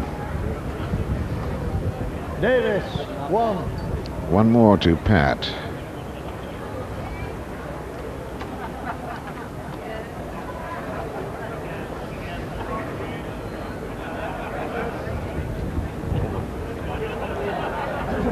There. Lots of eager faces around this green here on what is now a very pleasant sunny afternoon at Ellesmere Port. And the green in cracking condition. due to a lot of the hard work put in by the greenkeeper here, Keith Robertshaw, who has produced a fine playing surface this year. Early morning rain didn't dampen the enthusiasm of the crowd, who saw good bowling, and now they're out here in force this afternoon.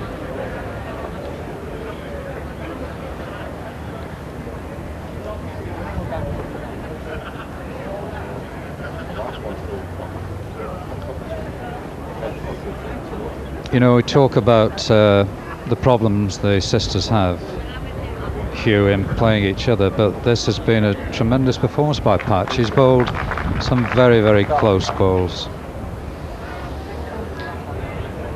She has shown tremendous consistency. Difficult to remember a ball that's been a real distance away from the target. And what have we got? A dead end again. Yeah, that's the second time that Jane's had to strike, and she's produced the long distance bowl with great force. First the bowl, then the jack, and we have to start all over again. But talking about Pat's consistency, as we were then, Brian, it's difficult to look back in what now is the 19th end and find an end where Pat has put two bowls more than 8 to 10 feet from the jack. Yes, I think she's certainly been generally with one bowl 18 inches 2 foot away. That's the exception there, Hugh, but it is a push up though. It's deceptive, isn't it? Yeah. And she's left it a yard and a half, maybe 2 yards. So there's a chance here for Jane.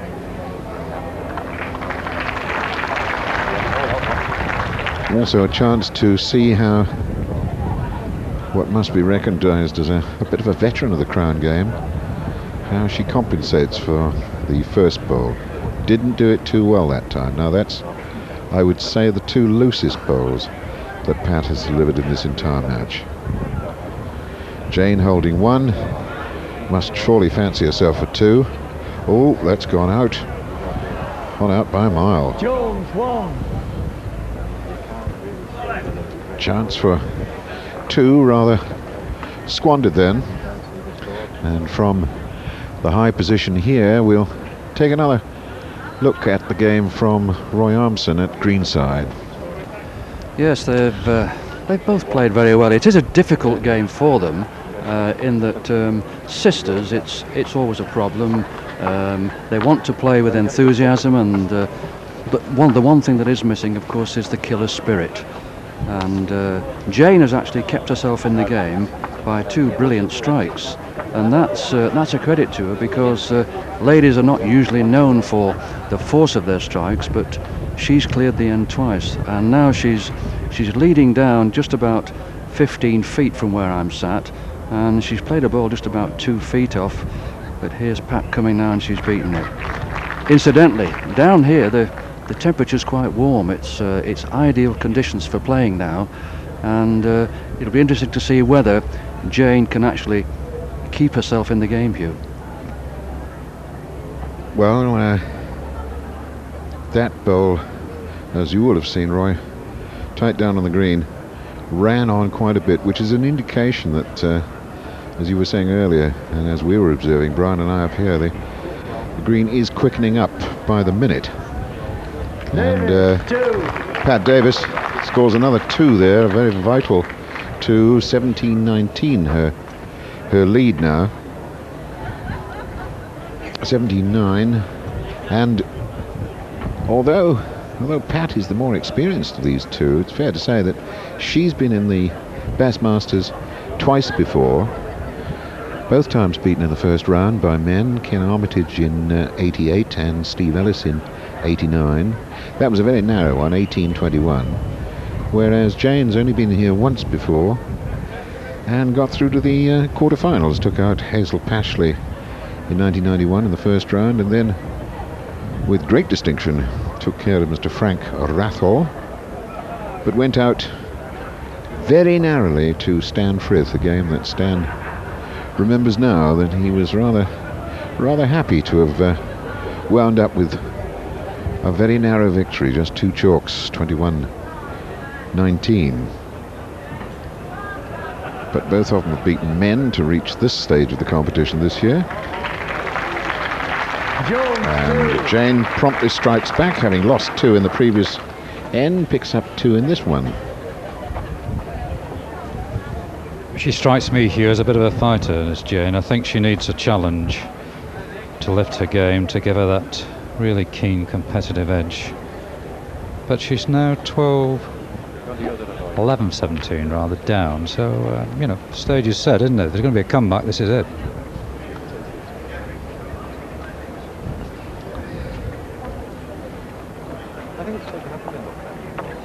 Jane, married to Paul, 3 children and 2 grandchildren. Remarkably enough, daughters Debbie and Mandy both had sons on the same day, the 14th of October 1990. Debbie produced a grandson, Gary, for Jane, and Mandy a grandson, Lee. Precious, look at this. Inches either side, so a short bowl here. The grey bowl of Jane is holding. Needs to rest, take the blue out. No, it didn't get a full contact on the blue bowl. A side contact and therefore ran on out. And here's Pat, the first time that she has used weight through the gap.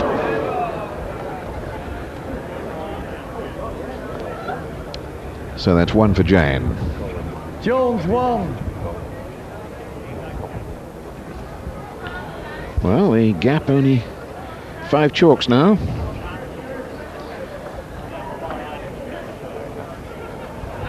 There's our good friend with his self-built personal grandstand at the bottom of his garden. He's there every year. Potters down when the sun comes out to have a look over the garden fence and get a grandstand view of the game of bowls. Oh, what a good lead. Pat's going to have to work to beat that one.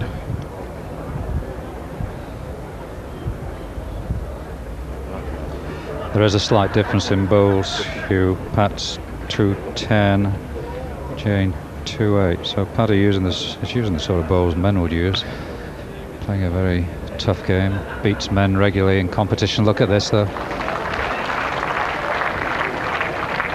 It's given Pat a bit of a target. If she can get at it. Yeah.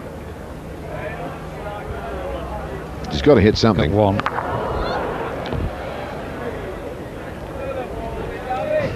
Jones 2. Took her own out. Yes, that's right. Well, that really didn't have the desired effect at all. It was firmly driven shot she played, made her mind up very quick. But it swung away and clipped out her own back bowl. Left 2.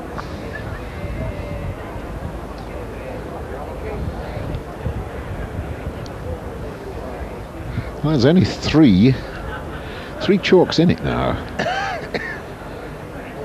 Jane can keep this block in her hand for 2 or 3 more ends. Every chance that she can at least level the score, if not go in front.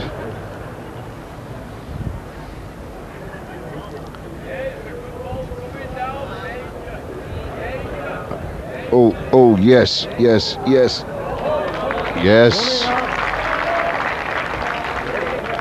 What a delightful delivery. And Jane immediately signals. Yes. You can see that, can't you? Stand by for action. Here we come.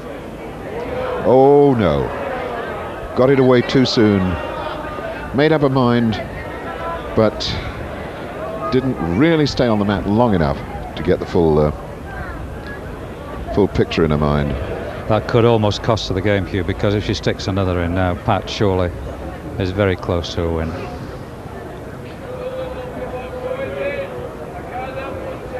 She's missed out. Well, that was a chance to turn the screw But of course it's very difficult to turn the screw on your sister with your mother watching you. Oh, somebody's got to watch the bots tonight. Well, Pat again, stretching again.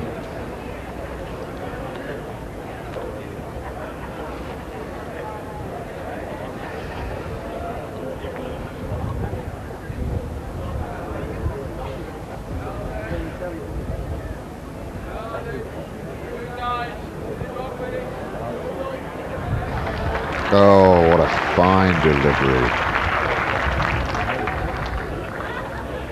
I tell you what, there's a lot of men watching this game who must envy the exquisite perfection of both ladies, but more particularly Pat.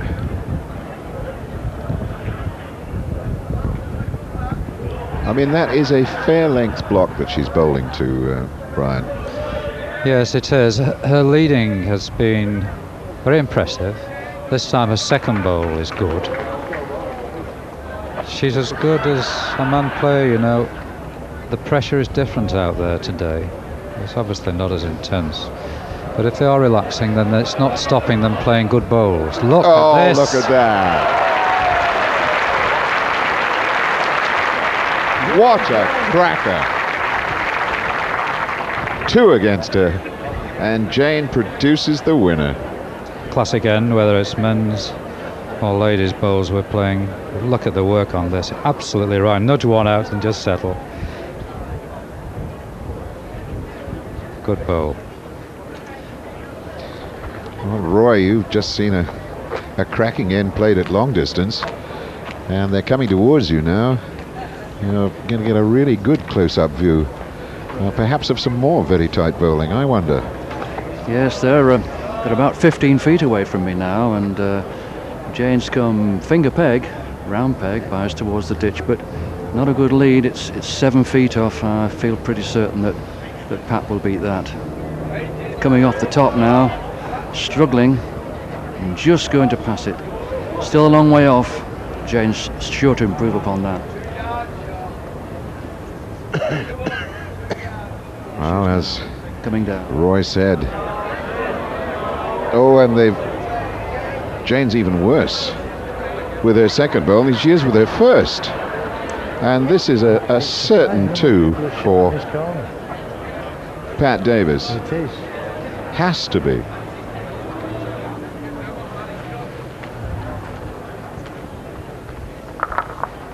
Yes.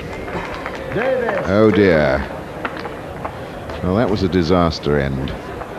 Having bowled so brilliantly on the previous end, Jane blew it. Had the block back. Only 3 chalks in it. Only 3 chalks in it, and then bingo, she lets 2 slip away. So now, older sister Pat, by just a couple of years, is all but 15.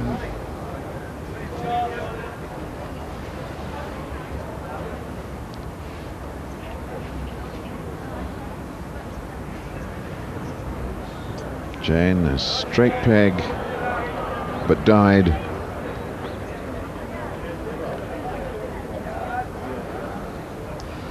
Forced her to go wide.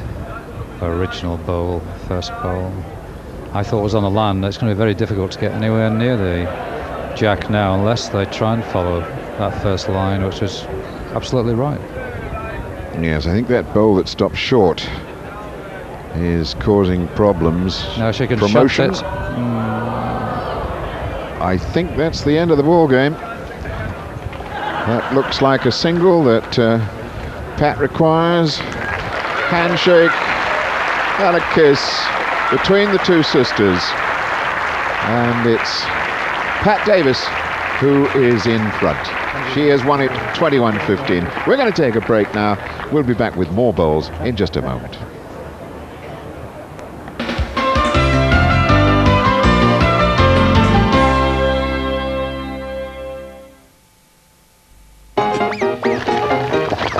Ugh, burnt milk. Clean cleaner, I think. I think new Flash liquid gel. It's a new, easier kitchen cleaner. Liquid gel means I have to do almost nothing. I'll prove it. Just put it on, it does the work for you. What are you doing? Nothing. What do you mean Flash liquid gel just melts it whilst you do? Nothing. But it's working and you're doing nothing. How did you do that? Nothing to it. On kitchen hobs, kitchen sinks, and kitchen worktops. What are you doing? Nothing. Kitchen cleaning? Now there's almost nothing to it with new Flash liquid gel. Where can you find permanently low prices on children's schoolwear? Delicious sandwich fillings. Fresh fruit. Everything for schoolwork.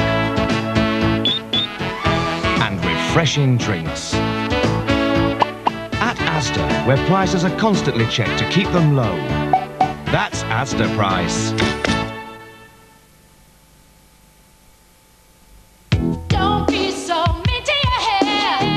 Damage caused by everyday washing and styling soon adds up. Protect your hair with VO5 Hot Oil Conditioner and now new VO5 Hot Oil Shampoo. VO5 Hot Oil Conditioner penetrates and conditions deep down. Its patented formula is absorbed into the hair, restoring it outside and in. So, 1 minute once a week VO5 Hot Oil Conditioner and all through the week VO5 Hot Oil Shampoo to maintain soft, shiny, manageable hair. VO5, the Hot Oil System. Did you know that rice is low in fat? I knew that. I knew that. And did you know that rice is part of a wholesome diet? I knew that. I knew that. This is Kellogg's Rice Krispies. Most people don't know that each Rice Krispie is made with a real grain of rice. Well, I didn't know that. I mean, I didn't know that most people didn't know that. For everyone who didn't know that Kellogg's Rice Krispies is made with real rice, we have one question. What on earth did you think it was made with? I don't know. This summer, Barrett's special offers include full value house exchange schemes, no deposit move-in schemes, and help with your purchase costs. First-time buyers can put £250 down and live rent and mortgage-free till 1994. Barrett buyers can also get many extras at no extra cost, as well as 3 years redundancy cover absolutely free. For details, ring Barrett on 0345 62 63 64. The lines are open now. Fairy Ultra Liquid has changed. New Fairy Colour keeps colours bright. Just imagine it, because Fairy cares for colours.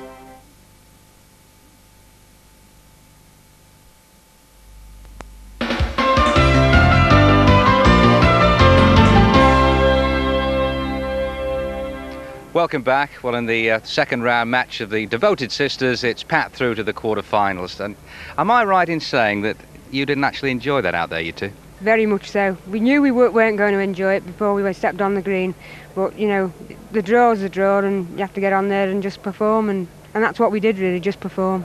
It could never, Jane, be cutthroat, could it? No, definitely not. And, well, you just don't get your adrenaline going the same, and when you do see a good wood going up, well, you just feel guilty, you know, that you've put it there in the first place. I suppose, whichever way, 21-20 would have been the ideal score. Yeah, if we could have said at the beginning of the game, you know, it'll be 21-20, that would have suited us both down the ground either way. Because, I mean, I know I've got through, and Jane and her family now will support me as far as I go. Had it been the other way, we would have all supported Jane. There's absolutely no rivalry between us whatsoever. Just, and, you know, people just don't seem to understand that. Now, I should be really over the moon that I've won, but I'm not, because I'm sorry Jane's gone out. Tell me, I don't think it's being rude, Jane, to say that you got off to a bad start. No. Pat got the block, and I went 6 behind before I even, you know, had my length. And there was a difference of 6 shots at the end, so really I think it was the Pat winning the block that made the difference of the game. You were saying to me during the commercial break there, when you were 6-0 up, you actually felt guilty. Yeah, I did. You know, because I was leading up so well, and I knew Jane was struggling. And I know if I'd felt like that on the green, like Jane was at that particular time struggling, I would have just wanted the green to open up, and I felt for her. And, you know, it's a funny feeling, really. Would you ever deliberately let her in? perhaps in a friendly. A little roll up at Arrow Park, possibly, Jane. Yeah, for £1. No, it's going to be easy in the quarterfinals, isn't it? It's only, what, if this Fletcher character or Copeland, I mean, that's going to be simple after this experience you've just had, isn't it? I don't think any game's simple on here, and especially Norman Fletcher or Dave Copeland. But all I can say is I've enjoyed it so far, and, you know, if I enjoy my next game as much, well, I'll be very happy. Yeah, have you enjoyed it, Jane? Oh, I've been smashing. I've really enjoyed it, yeah. Okay, it was a super event. Best of luck in the quarterfinals, Pat. First lady to reach the final of the Bass. Oh, dreamt about that? I ain't. So. I'm not predicting anything. Not at this early stage. Well, thanks very much to the two of you. There really is an absolutely cracking game in process here at the moment. It's sure to be. The commentators are Roy Armstrong and Hugh Johns, and the score is Chris Morrison 2, Brian Duncan, the holder, 3 times winner and favourite 1. Very early doors, though, Hugh. Yes, it is indeed, Brian, and I suppose it's such a change around from two sisters and their attempts to try and drum up some rivalry on the green, and finding it so very difficult. There's absolutely no question about it here. This is cutthroat for real. Chris Morrison, the boy from Sale in Cheshire, and Brian Duncan, the great man, the man who's been everywhere and won it all. And Duncan took the first end, lost the second, and is about to win the third with just a single. Duncan won! So 2 each apiece all round after 3 ends. And this chap, Chris Morrison, in the dark blue, against Brian Duncan here. Duncan, well, as the captain says, he has done it all, including those incredible 5 Waterloos, Alan Broadhurst in 79, Jeff Sykes 86, Robert Eaton 87, Keith Wainwright in 89, and then Robert Crawshaw last year. Man who is the only fully professional bowler in the Crown game.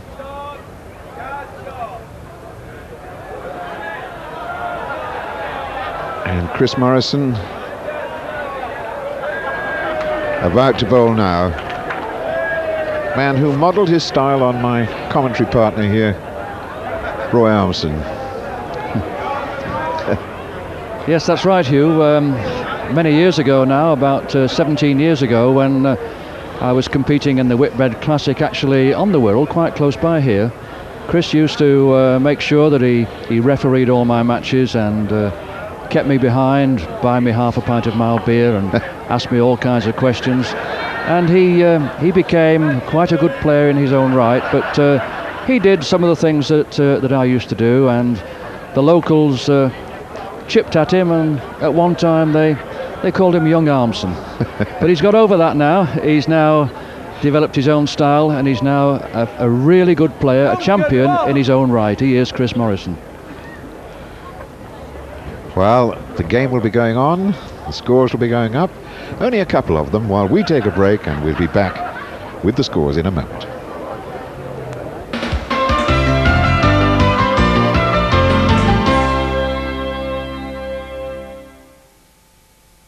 First, we introduced the Purcell Eco Bag, specially designed to save you money. Well, now we've brought out an even bigger bag, and because it's bigger, it saves you even more money.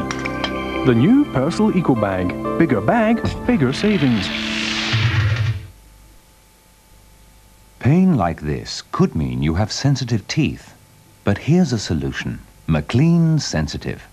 It tastes like an ordinary toothpaste, but with regular brushing, McLean Sensitive's advanced formula targets the cause of the pain. Microscopic holes that lead straight to the nerve. By sealing those holes, McLean Sensitive helps stop the pain of sensitive teeth fast.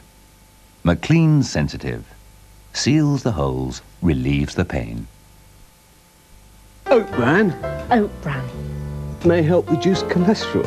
may help reduce cholesterol. As part of a low-fat diet. Medical experts suggest 2 out of 3 people would be wise to consider reducing their cholesterol.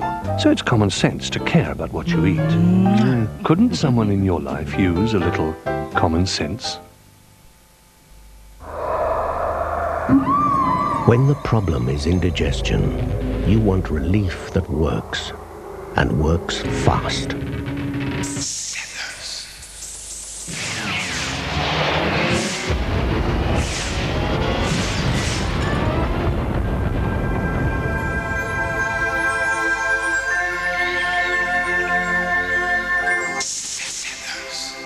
New Settlers bring express relief. If your dog enjoys tripe, here's a great way to give him the taste he loves. Pedigree Chum Tripe Mix. Juicy, tender tripe. All the meaty nourishment you'd expect from Pedigree Chum. Top breeder Anne Latimer agrees. Well, ordinary tripe is just the ordinary tripe. But Pedigree Chum has all the vitamins, minerals in that's required to keep a dog fit and healthy. Myself, I think Pedigree Chum is the best dog food there is. Pedigree Chum Tripe Mix.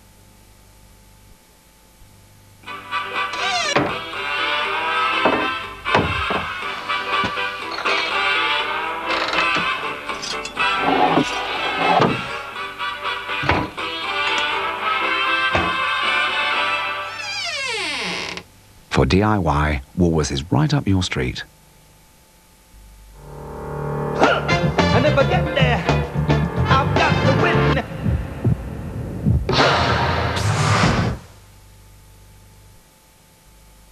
Buy my blind date, This'll Slayer. New recipe ski fruit, smooth, delicious, low-fat yogurt with 25% more fruit.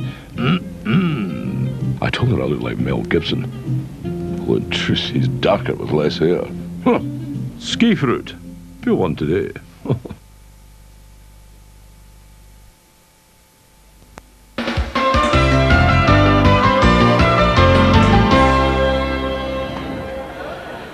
Well, hello again.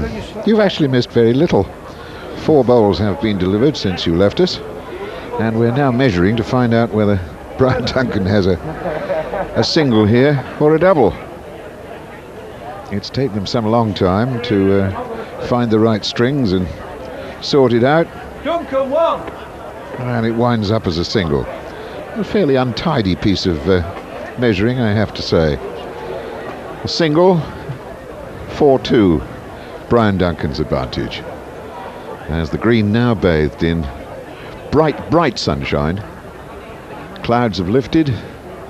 The early morning rain that drenched the green and slowed it a little bit in some places has now all evaporated, and we have the sort of pace that they were bowling on yesterday, I would suggest, Roy. Very much so, yes. And this particular mark that Brian's played is one of his favourite marks. It's about 42 yards, finger peg, just between the 2 crowns. And of course, before the game, Chris Morrison knew exactly where Brian would be playing, so he's fully prepared for it. And Chris is, in fact, quite adept at short lengths on fast greens and heavy greens, so it shouldn't present a major problem to him. Brian's on a good road there, just swung away at the back end.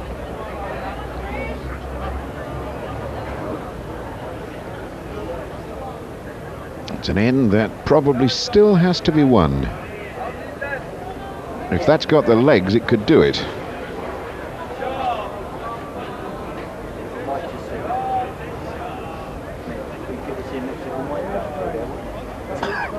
What can we read into the faces of the bowlers?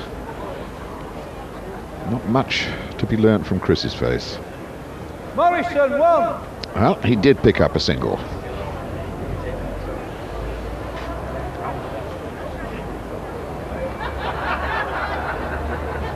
Chris Morrison, 40 years old, from Sale in Cheshire, has a remarkable record of having bowled for 4 counties: Lancashire, Greater Manchester, Yorkshire and Cheshire.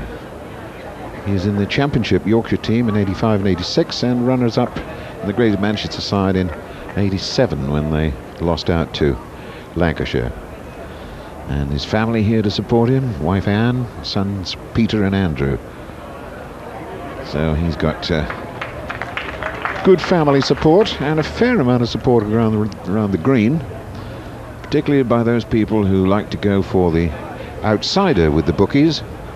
Brian Duncan will be hot favourite for the heat here, and there'll be a fair number who've had a little tickle on Chris Morrison to beat the great man. Did you manage to look at the bookies boards, Roy, before this heat started? Yes, the situation actually, Hugh, was that Chris Morrison was 2-1 and Brian Duncan was 3-1 on. Morrison, 1. So Chris Morrison picks up a single. 4s each apiece all round. Chris, his third appearance in the Bassmasters, way back in '84, beat Stan Frith and Tommy Hayes in his first two matches, and then went out to Peter Richardson in the semi-final. In '87 he went out in the first round against Cookson, and this year he took out Simon Kaup. I know, Hugh, that Chris has prepared very well for this match. He's watched tapes of last year's finals, and he's watched very carefully where Brian Duncan has been playing, and he's come to the conclusion that by playing across the green in this direction, this is his best chance, and he's very, very close to the Trousdale trolley. I was just going to say, I remember Colin Trousdale making use of a piece of land around about there to great effect to win the tournament. And what's happened? Well, that bowl is not going to affect things, and Chris Morrison has picked up a double. 6-4. And coming in this position, Chris is actually playing to a landmark on the side of the green. He's playing to the Bass Triangle in the sign at the side of the green. He's playing thumb peg. He's got the jack just out of the channel, just out of the trolley, about 27 yards, just a yard short.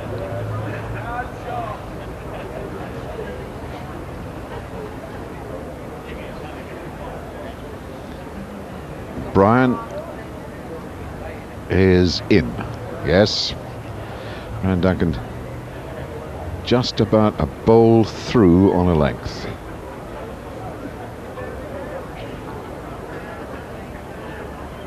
And that is beating it. Well done, Chris. The bowl lies down.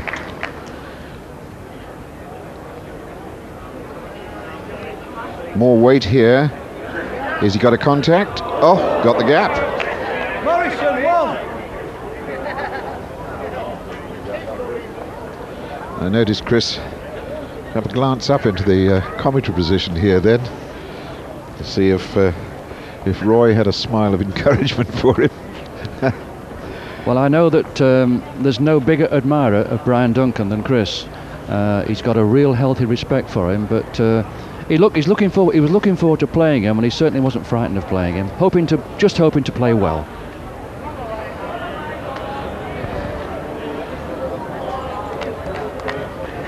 Not a bad lead. Brian will want to get this block away from Chris as quickly as he can. Get back into the corner marks that he likes. And that's done Chris a power of good. Nice little collision, nice little promotion. And that is one of the features of actually playing in a channel. If a ball stops actually in the channel, it's very difficult to pass it. Oh!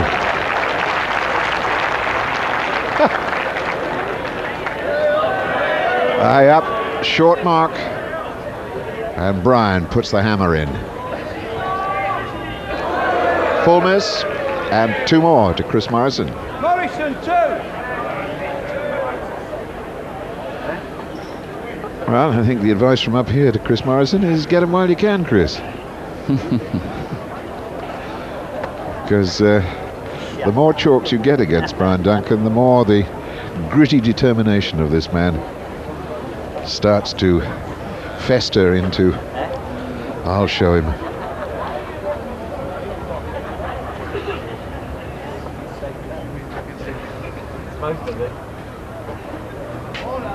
So, Chris again.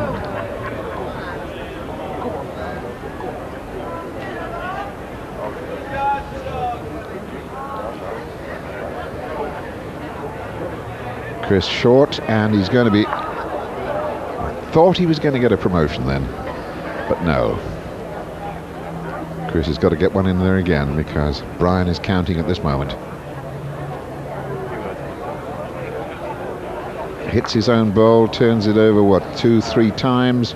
Might just have been enough to get it. Referee Terry Ashcroft.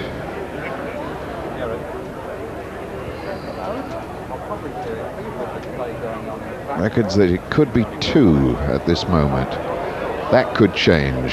It has changed. Yes, very solidly. Brian Duncan definitely has 1. Question is, has he got 2? No, he hasn't. Yes, he has. Yes.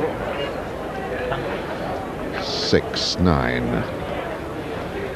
That was a very, very fine bowl from Duncan, and he needed that one. And immediately, didn't need to forecast it, off into that far, far corner. Now, how's Chris going to cope with a mark over there, Roy? Well, the important thing here is that it's all uphill, but it's very dangerous once you get past the jack. The jack is about 2 feet off the shelf that dips down in that corner of the green. Once you get past the jack, it'll go off. But Brian's about 4 feet short, and Chris is going to try and pass it and stay on.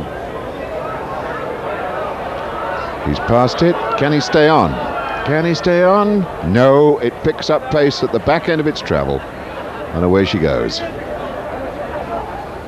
And you could see then that the bowl apparently had almost stopped as it got to the steep incline behind the jack, and that took the bowl away.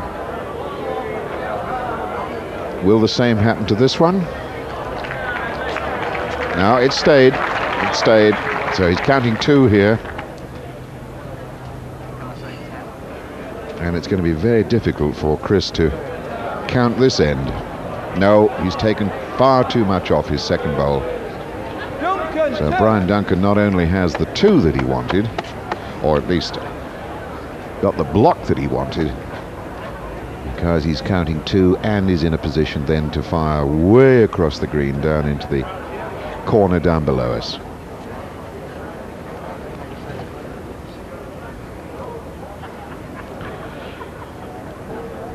Doubles back to back leaves Brian Duncan just 1 behind.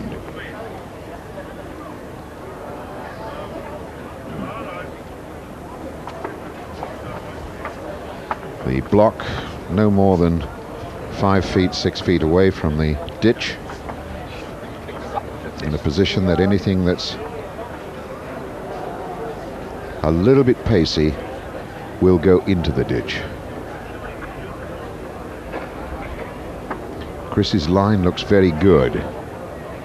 Yes, and that's a very good bowl. What sort of distance is this, Roy? I think this is 52 yards, Hugh. It's a very long mark, and the jack's in exactly the position that Brian would want it to be. And here he is coming now. He's certain to reach, and he might just go out on the narrowed side.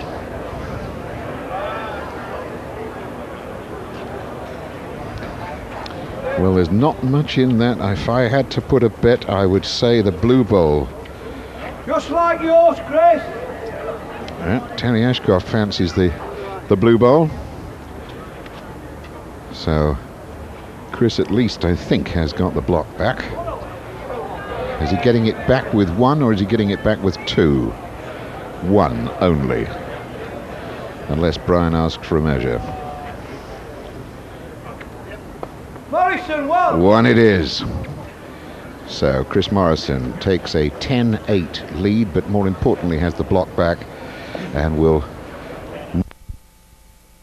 Beneath the Pacific Ocean playground lies another world. It too has seasons, the gentle sway of summer, the fiery red of the sun above the autumn colors of the kelp forest.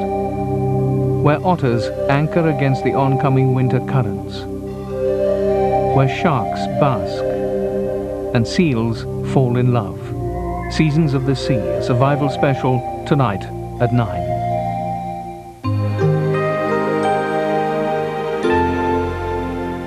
And now once more back to Ellesmere Port and the Crown Green bowling.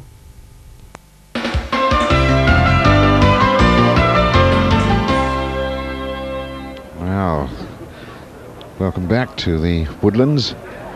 And let me tell you that this game is getting tighter by the second. Oh, Chris just failing to scrape past that. There's the score. Brian Duncan, who was 10-8 down, I think, when you left us, pull back, level the scores with that usual meticulous accuracy that he produces when he's under pressure. And now he's holding 2 here. Chris, if he can get through, it should be a single for him, but has he got the legs to creep past? No. It pulled up and partnered up with his first bowl, and still leaves 2 for Brian Duncan. Duncan 2! 15-13. So that's the first time that Brian Duncan has been in the lead since, way back, about the 6th end when he was leading 4-3.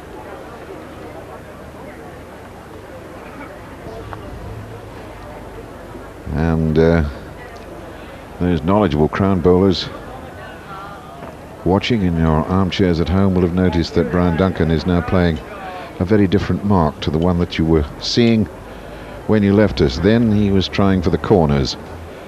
He's changed completely, Roy.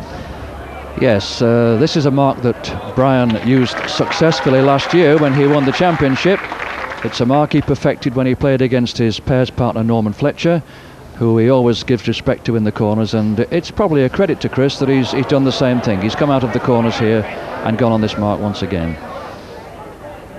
And in fact, Brian, having set the mark, couldn't find the land. Couldn't find the land, couldn't find the running. Don't get a collision here. And Chris knows he's in for 2. Yes.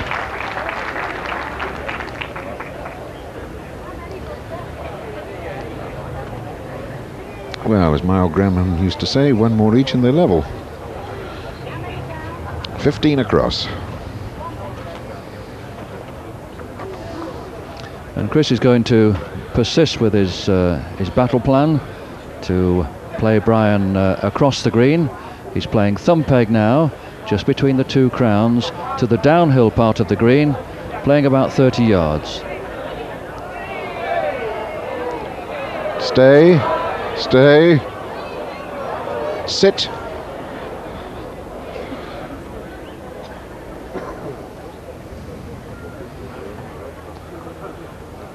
And that looks like a tidy bowl. That is a delightful bowl.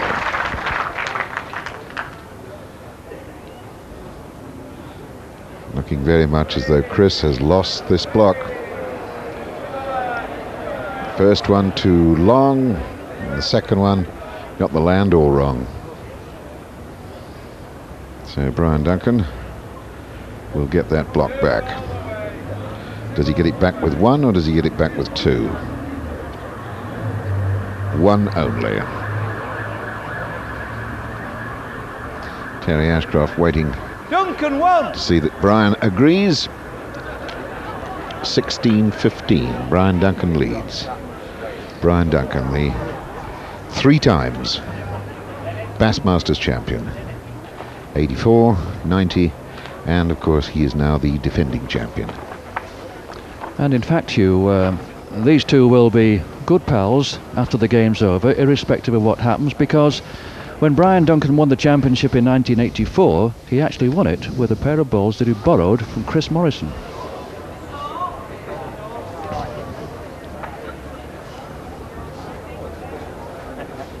I think Chris was wishing that he had that pair of bowls at his hands at this moment. Just talking about the bowls, there is just a little difference. Chris is playing with £2.12 composition bowls today. Brian's playing with some old wooden bowls that he's used for many years. They're around about 2.10.5 now.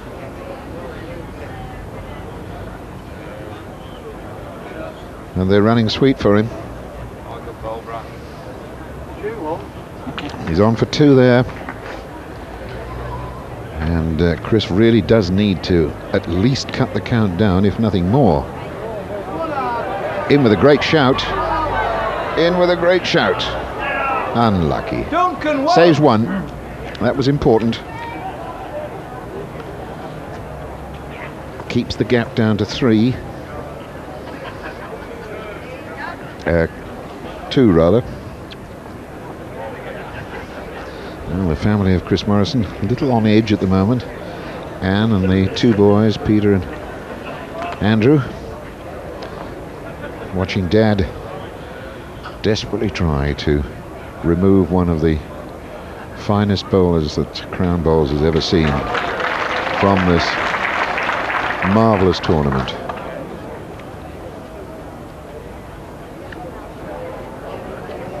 Strangely enough, although Brian Duncan has won the title 3 times and featured in 1 final, he's been knocked out in the first round. What is it? 1, 2, 3, 4, 5 times, I think it is.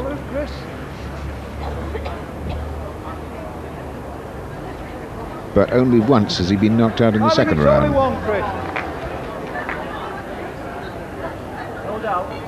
Pardon? No doubt.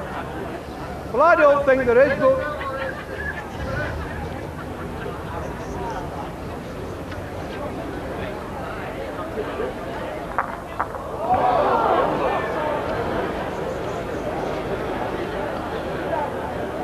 So when they've tidied up the timber, Duncan won! it's another counting end for Brian Duncan. And now it's 18-15.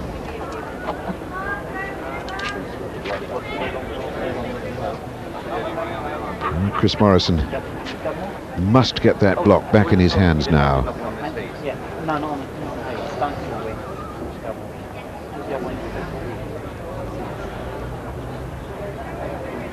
Looks like a leaf on the green, just short of the jack. I wonder if that will play any part in this. Well, Brian Duncan's ball steamrolled it over the leaf and made a beautiful contact with the jack. Delightful delivery. It's all gone wrong for Chris. And we're seeing the champion at his best now, Hugh. This is when he really starts to put the screw. You know, he turns the screw. He's playing 2 really good bowls here. He's striking at these. Must do. Has he got a contact? No, you can see way wide. That's Duncan, 2 more for Brian. Well, that's what the life of Brian is all about. Needs 1 now for yet another victory. Another notch on his gun.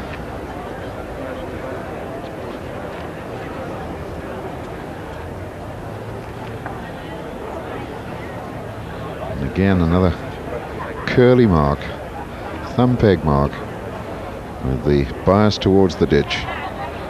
Over the second of the 2 crowns, now letting the green help the bias down towards the bowl.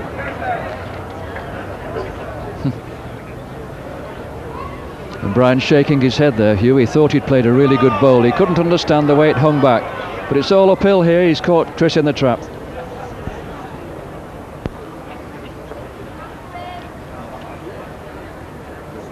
But Brian is already holding the 1 that he needs for a place in the quarterfinals. And he got 2 in there at the moment. Now, can Chris find the 1 that will keep him alive? It's trying awfully hard for him. I would say that's good enough. Morrison won! Yes.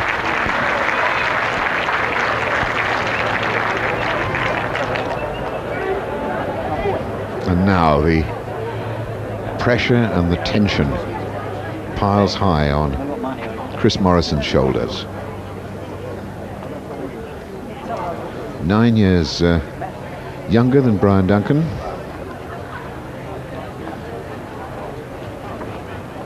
Both of them young bowlers, started off when each of them were 12 years old.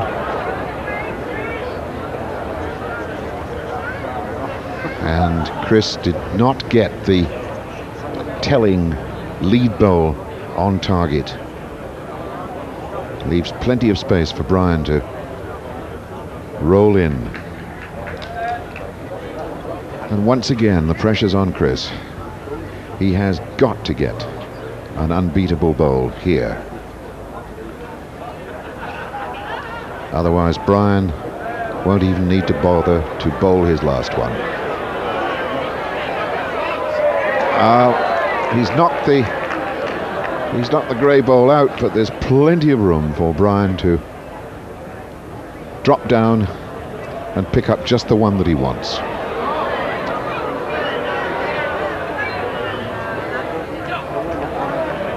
All weighed and paid.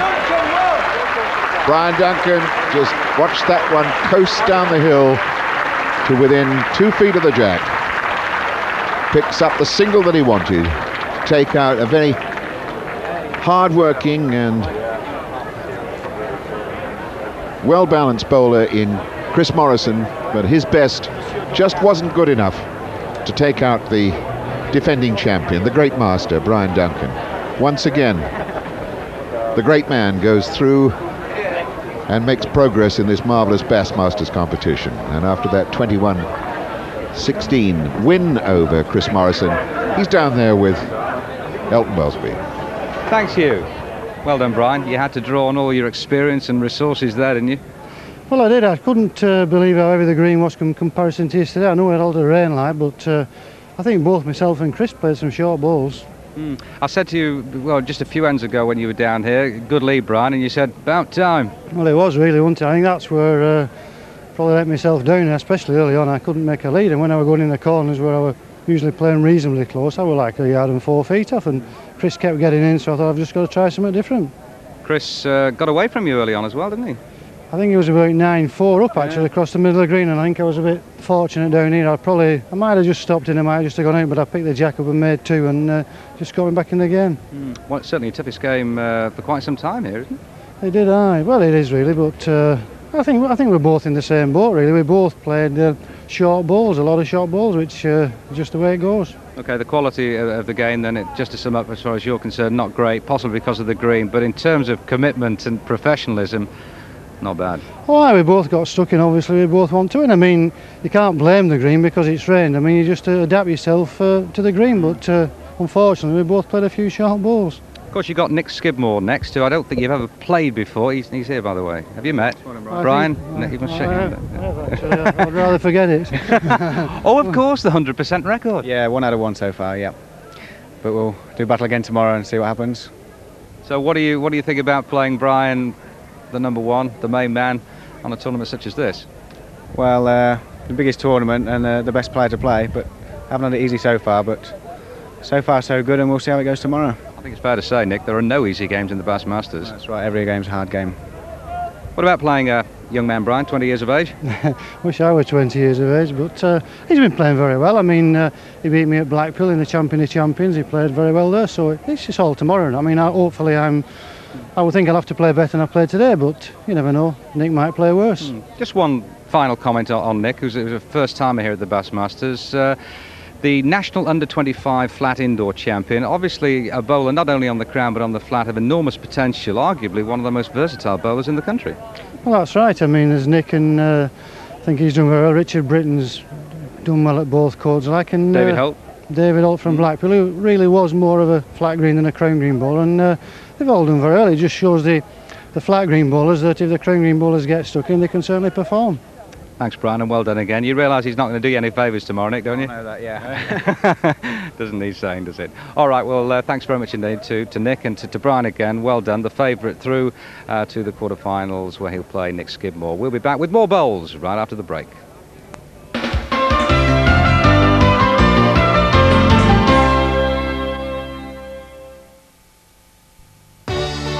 seen what's down at Do It All this August? You can get £15 off this blue seal loft ladder. Or get £5 off this 30-metre Gardena hose and £5 off this Gardena reel. Or get 5 litres of Sandtex white masonry paint for just £11.99. All these crown-blown vinyl wallpapers are £2 off. And for every £20 you spend on Dulux coloured paint, you get a £3 Do It All gift voucher. Buy 3 boxes of Big K Lumpwood charcoal and get a 4th one free. Plus, there's interest-free credit on all bath suites over £250. And stacks more this August at Do It All. Better products, better prices. If you're off on holiday to Spain, you don't want to end up in stains. So don't forget to pack the Aerial Rapide. Hello, DFS have a smashing first-time summer sale offer for you. At DFS, not only is every single settee in the sale, it's now got free credit. Every chair is in the sale, and with free credit too. Every sofa is in the sale, and with free credit. In fact, everything is reduced in the DFS summer sale, and all with interest-free credit. Well, sale prices and free credit. Sounds good to me. But you'll have to hurry to DFS. It ends this weekend. Oat bran Oat bran. may help reduce cholesterol. May help reduce cholesterol. As part of a low-fat diet. Medical experts suggest 2 out of 3 people would be wise to consider reducing their cholesterol. So it's common sense to care about what you eat. Couldn't someone in your life use a little common sense? Do you use a flat toothbrush? But your teeth aren't flat, are they? Of course not. That's why Johnson & Johnson have introduced Reach Interdental. Its unique wave-shaped bristles are designed to reach between your teeth so it removes more plaque than an ordinary flat toothbrush. So, for more effective plaque removal between your teeth, use Reach Interdental. It reaches between for a better clean.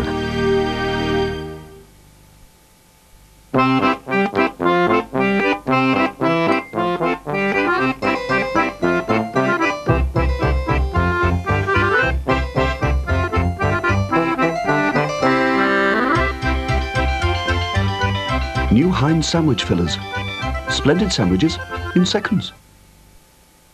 The big new Paul Carpet Superstore opens this Saturday in Blackburn with incredible bargains. Save over 75% on this traditional Wilton at just $3.99 a square yard. Fabulous 50% wool twist pile, just $2.99. Bedroom planes down to $1.99. Save £5 a square yard on these cut and loops, an amazing opening offer at $2.99. Save £12 a square yard on graphics, opening price $2.99. Save over 70% on lounge quality prints at $1.49 a square yard. And there's heavy duty cords at only 99p. Don't miss the grand opening of Paul Air's big new Superstore this Saturday at Weinberg Drive Retail Park, Blackburn. Be there!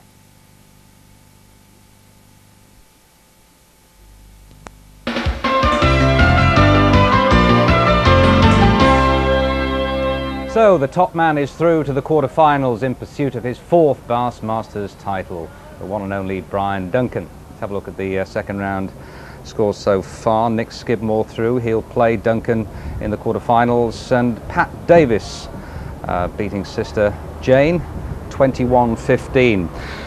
Roy Armson with us. Brian said it wasn't vintage Duncan, but he played reelings when he had to play them, and I think we saw his professionalism, if nothing else. Oh yes, he used every little bit of knowledge of the green that he had, and I think in the last quarter of the game, the problems for Chris were that a couple of occasions when Brian played loose bowls, Chris didn't beat them and left 2s, and of course that's the Brian Duncan philosophy: get 2s and save 2s. Yes, I mean he's formidable. Oh yeah, yes, he's. Must be awful actually when you see, but you've got a bit of a lead and you see him coming back at you. It's the last guy you want to come back at you. Well, it's typical Brian. I remember I played him earlier on this year at Kirkham, and I had him 12-1, but he got the jack and got going in the corners, and I finished up. I lost 21-19, and that is what he can do once he gets going. Well, N Skidmore, left-hander. Is that likely to give him any problems? I wouldn't have thought so. No, Brian has encountered them over the years many times, and Nick's pretty orthodox. I wouldn't have thought that would have caused Brian any major problems. No, but the lad's played well. Conducted himself very well, very impressed with him. Yeah, very impressed indeed. He's a very nice lad too. Of course he is, yeah. So it's nice to see the good guys come through. They say the good guys don't always win. I can go along with that. Right, the next match on, Norman Fletcher, Brian Duncan's doubles partner against David Copeland, 1-1 at the moment. The winner to play, Pat Davies, in the quarterfinals. Here's Stormy Norman Roy? Good to see him back. One of the great characters. Yes, indeed. It's going to be a very good match, this. In fact, the bookmakers couldn't decide who was going to win. They were asking you to lay 5-4 and take your pick. I have a great admiration for David Copeland. I think he's a fine player as well, so I don't know who's going to win this one. Just a little bit of an irritation. We have virtually run out of time because of the duration of the games today, the quality of them, the competitiveness that we've seen. But we're still trying to see a little bit of this and the quality of these two players. All right, the bookies can't split them. Where would your money be, Fletcher or Copeland? Incidentally, the funny noise you can hear, there's a load of rain coming off the tarpaulin just above us, but don't worry, we're safe.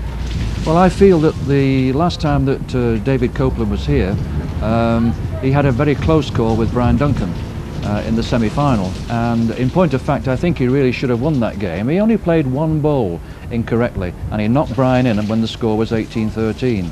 He's been in good form this season, probably a little bit better form than Norman. So, if you had to twist my arm, I would say I just think David Copeland will shade it.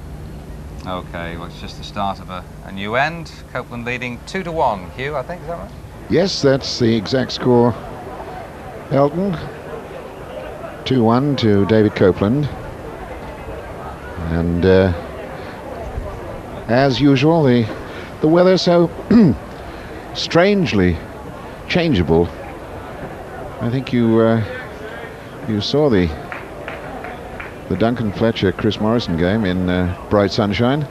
You were only away for a very short while, and now suddenly the clouds have come overhead and it's all looking a bit grey again. The man in grey is Norman Fletcher, and the man in the very dark blue, David Copeland, from the Copeland Brothers, Inc. Brother Steve, a top-class bowler as well, Brian. Yes, Steve has played here before, hasn't he? But David has always impressed without quite doing it. This time he's forced Norman to cut away from the two main bowls at this particular end. But there are a lot of people around the green who think Copeland will go a long way, including myself. Well, this is his third attempt at the Bassmasters. His first was in 1990, reached the semi-final, and as Roy was saying, might easily have won that one and didn't. 21-20, he got beaten there, and then last year he got to the quarterfinals and had a very tight game with Tommy Johnson, only lost by 4 chalks there, 21-17. But here he is now, 3-1 up against Norman Fletcher, and David has set a mark in a piece of land which holds great pitfalls. If you get to within 3 inches of that block, I would say, you're going to go tippling off down the bank. So a short bowl is bound to win it. That's the winner at the moment, that grey bowl that's just been delivered by Norman Fletcher. There's David Copeland with his second.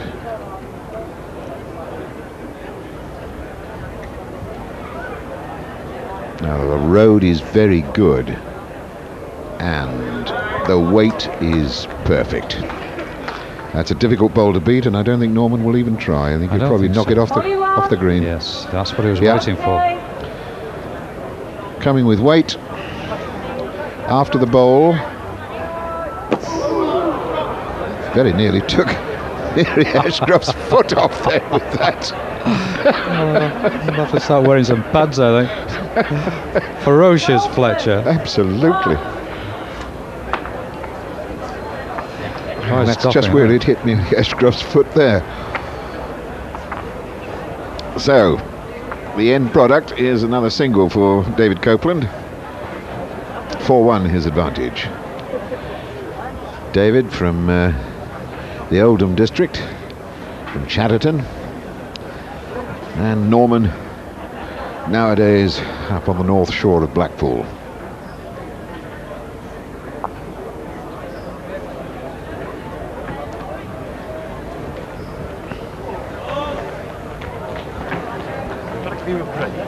Norman, an ex-publican, had the plough at Hindley, and he was partner in the Touchers Bowls Club with Roy Armson, which then became Fletcher's club.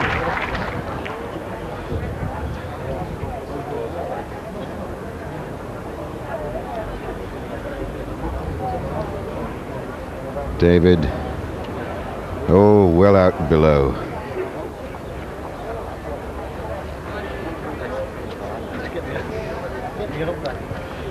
Norman getting the last bits of sand off the bowl that he threw into the ditch.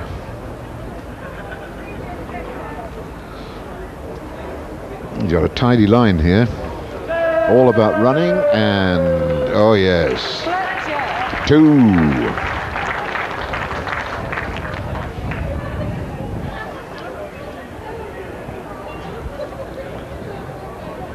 And that just shows you the difference that Norman Fletcher can provide in the bowls that he delivers. Renowned as a corner bowler, 50-yard man, renowned as a hard shooting, firing bowler, but has also the delicate touch to pick up chalks on reasonably shortish marks. So David Copeland, still a very long way to go. David 4-3 in front.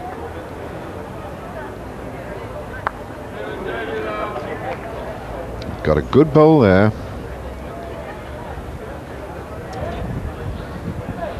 And Fletcher's got a good line, but still a long way to go.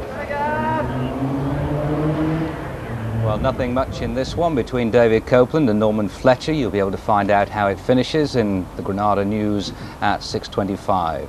Further coverage tomorrow from the Woodland Hotel in Ellesmere Port starting at 12:30. Bye-bye.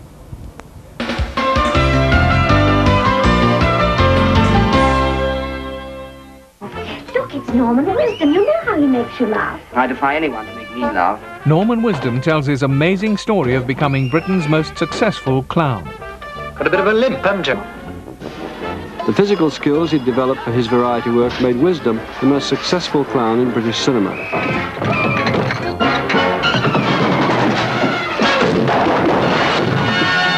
It was fun. I really thoroughly enjoyed it.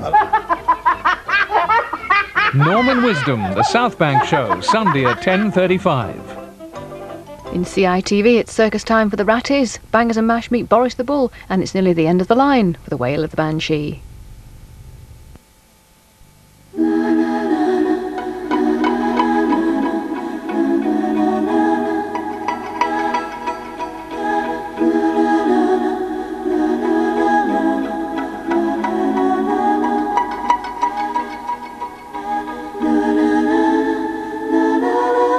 Kellogg's Special K low-calorie breakfast.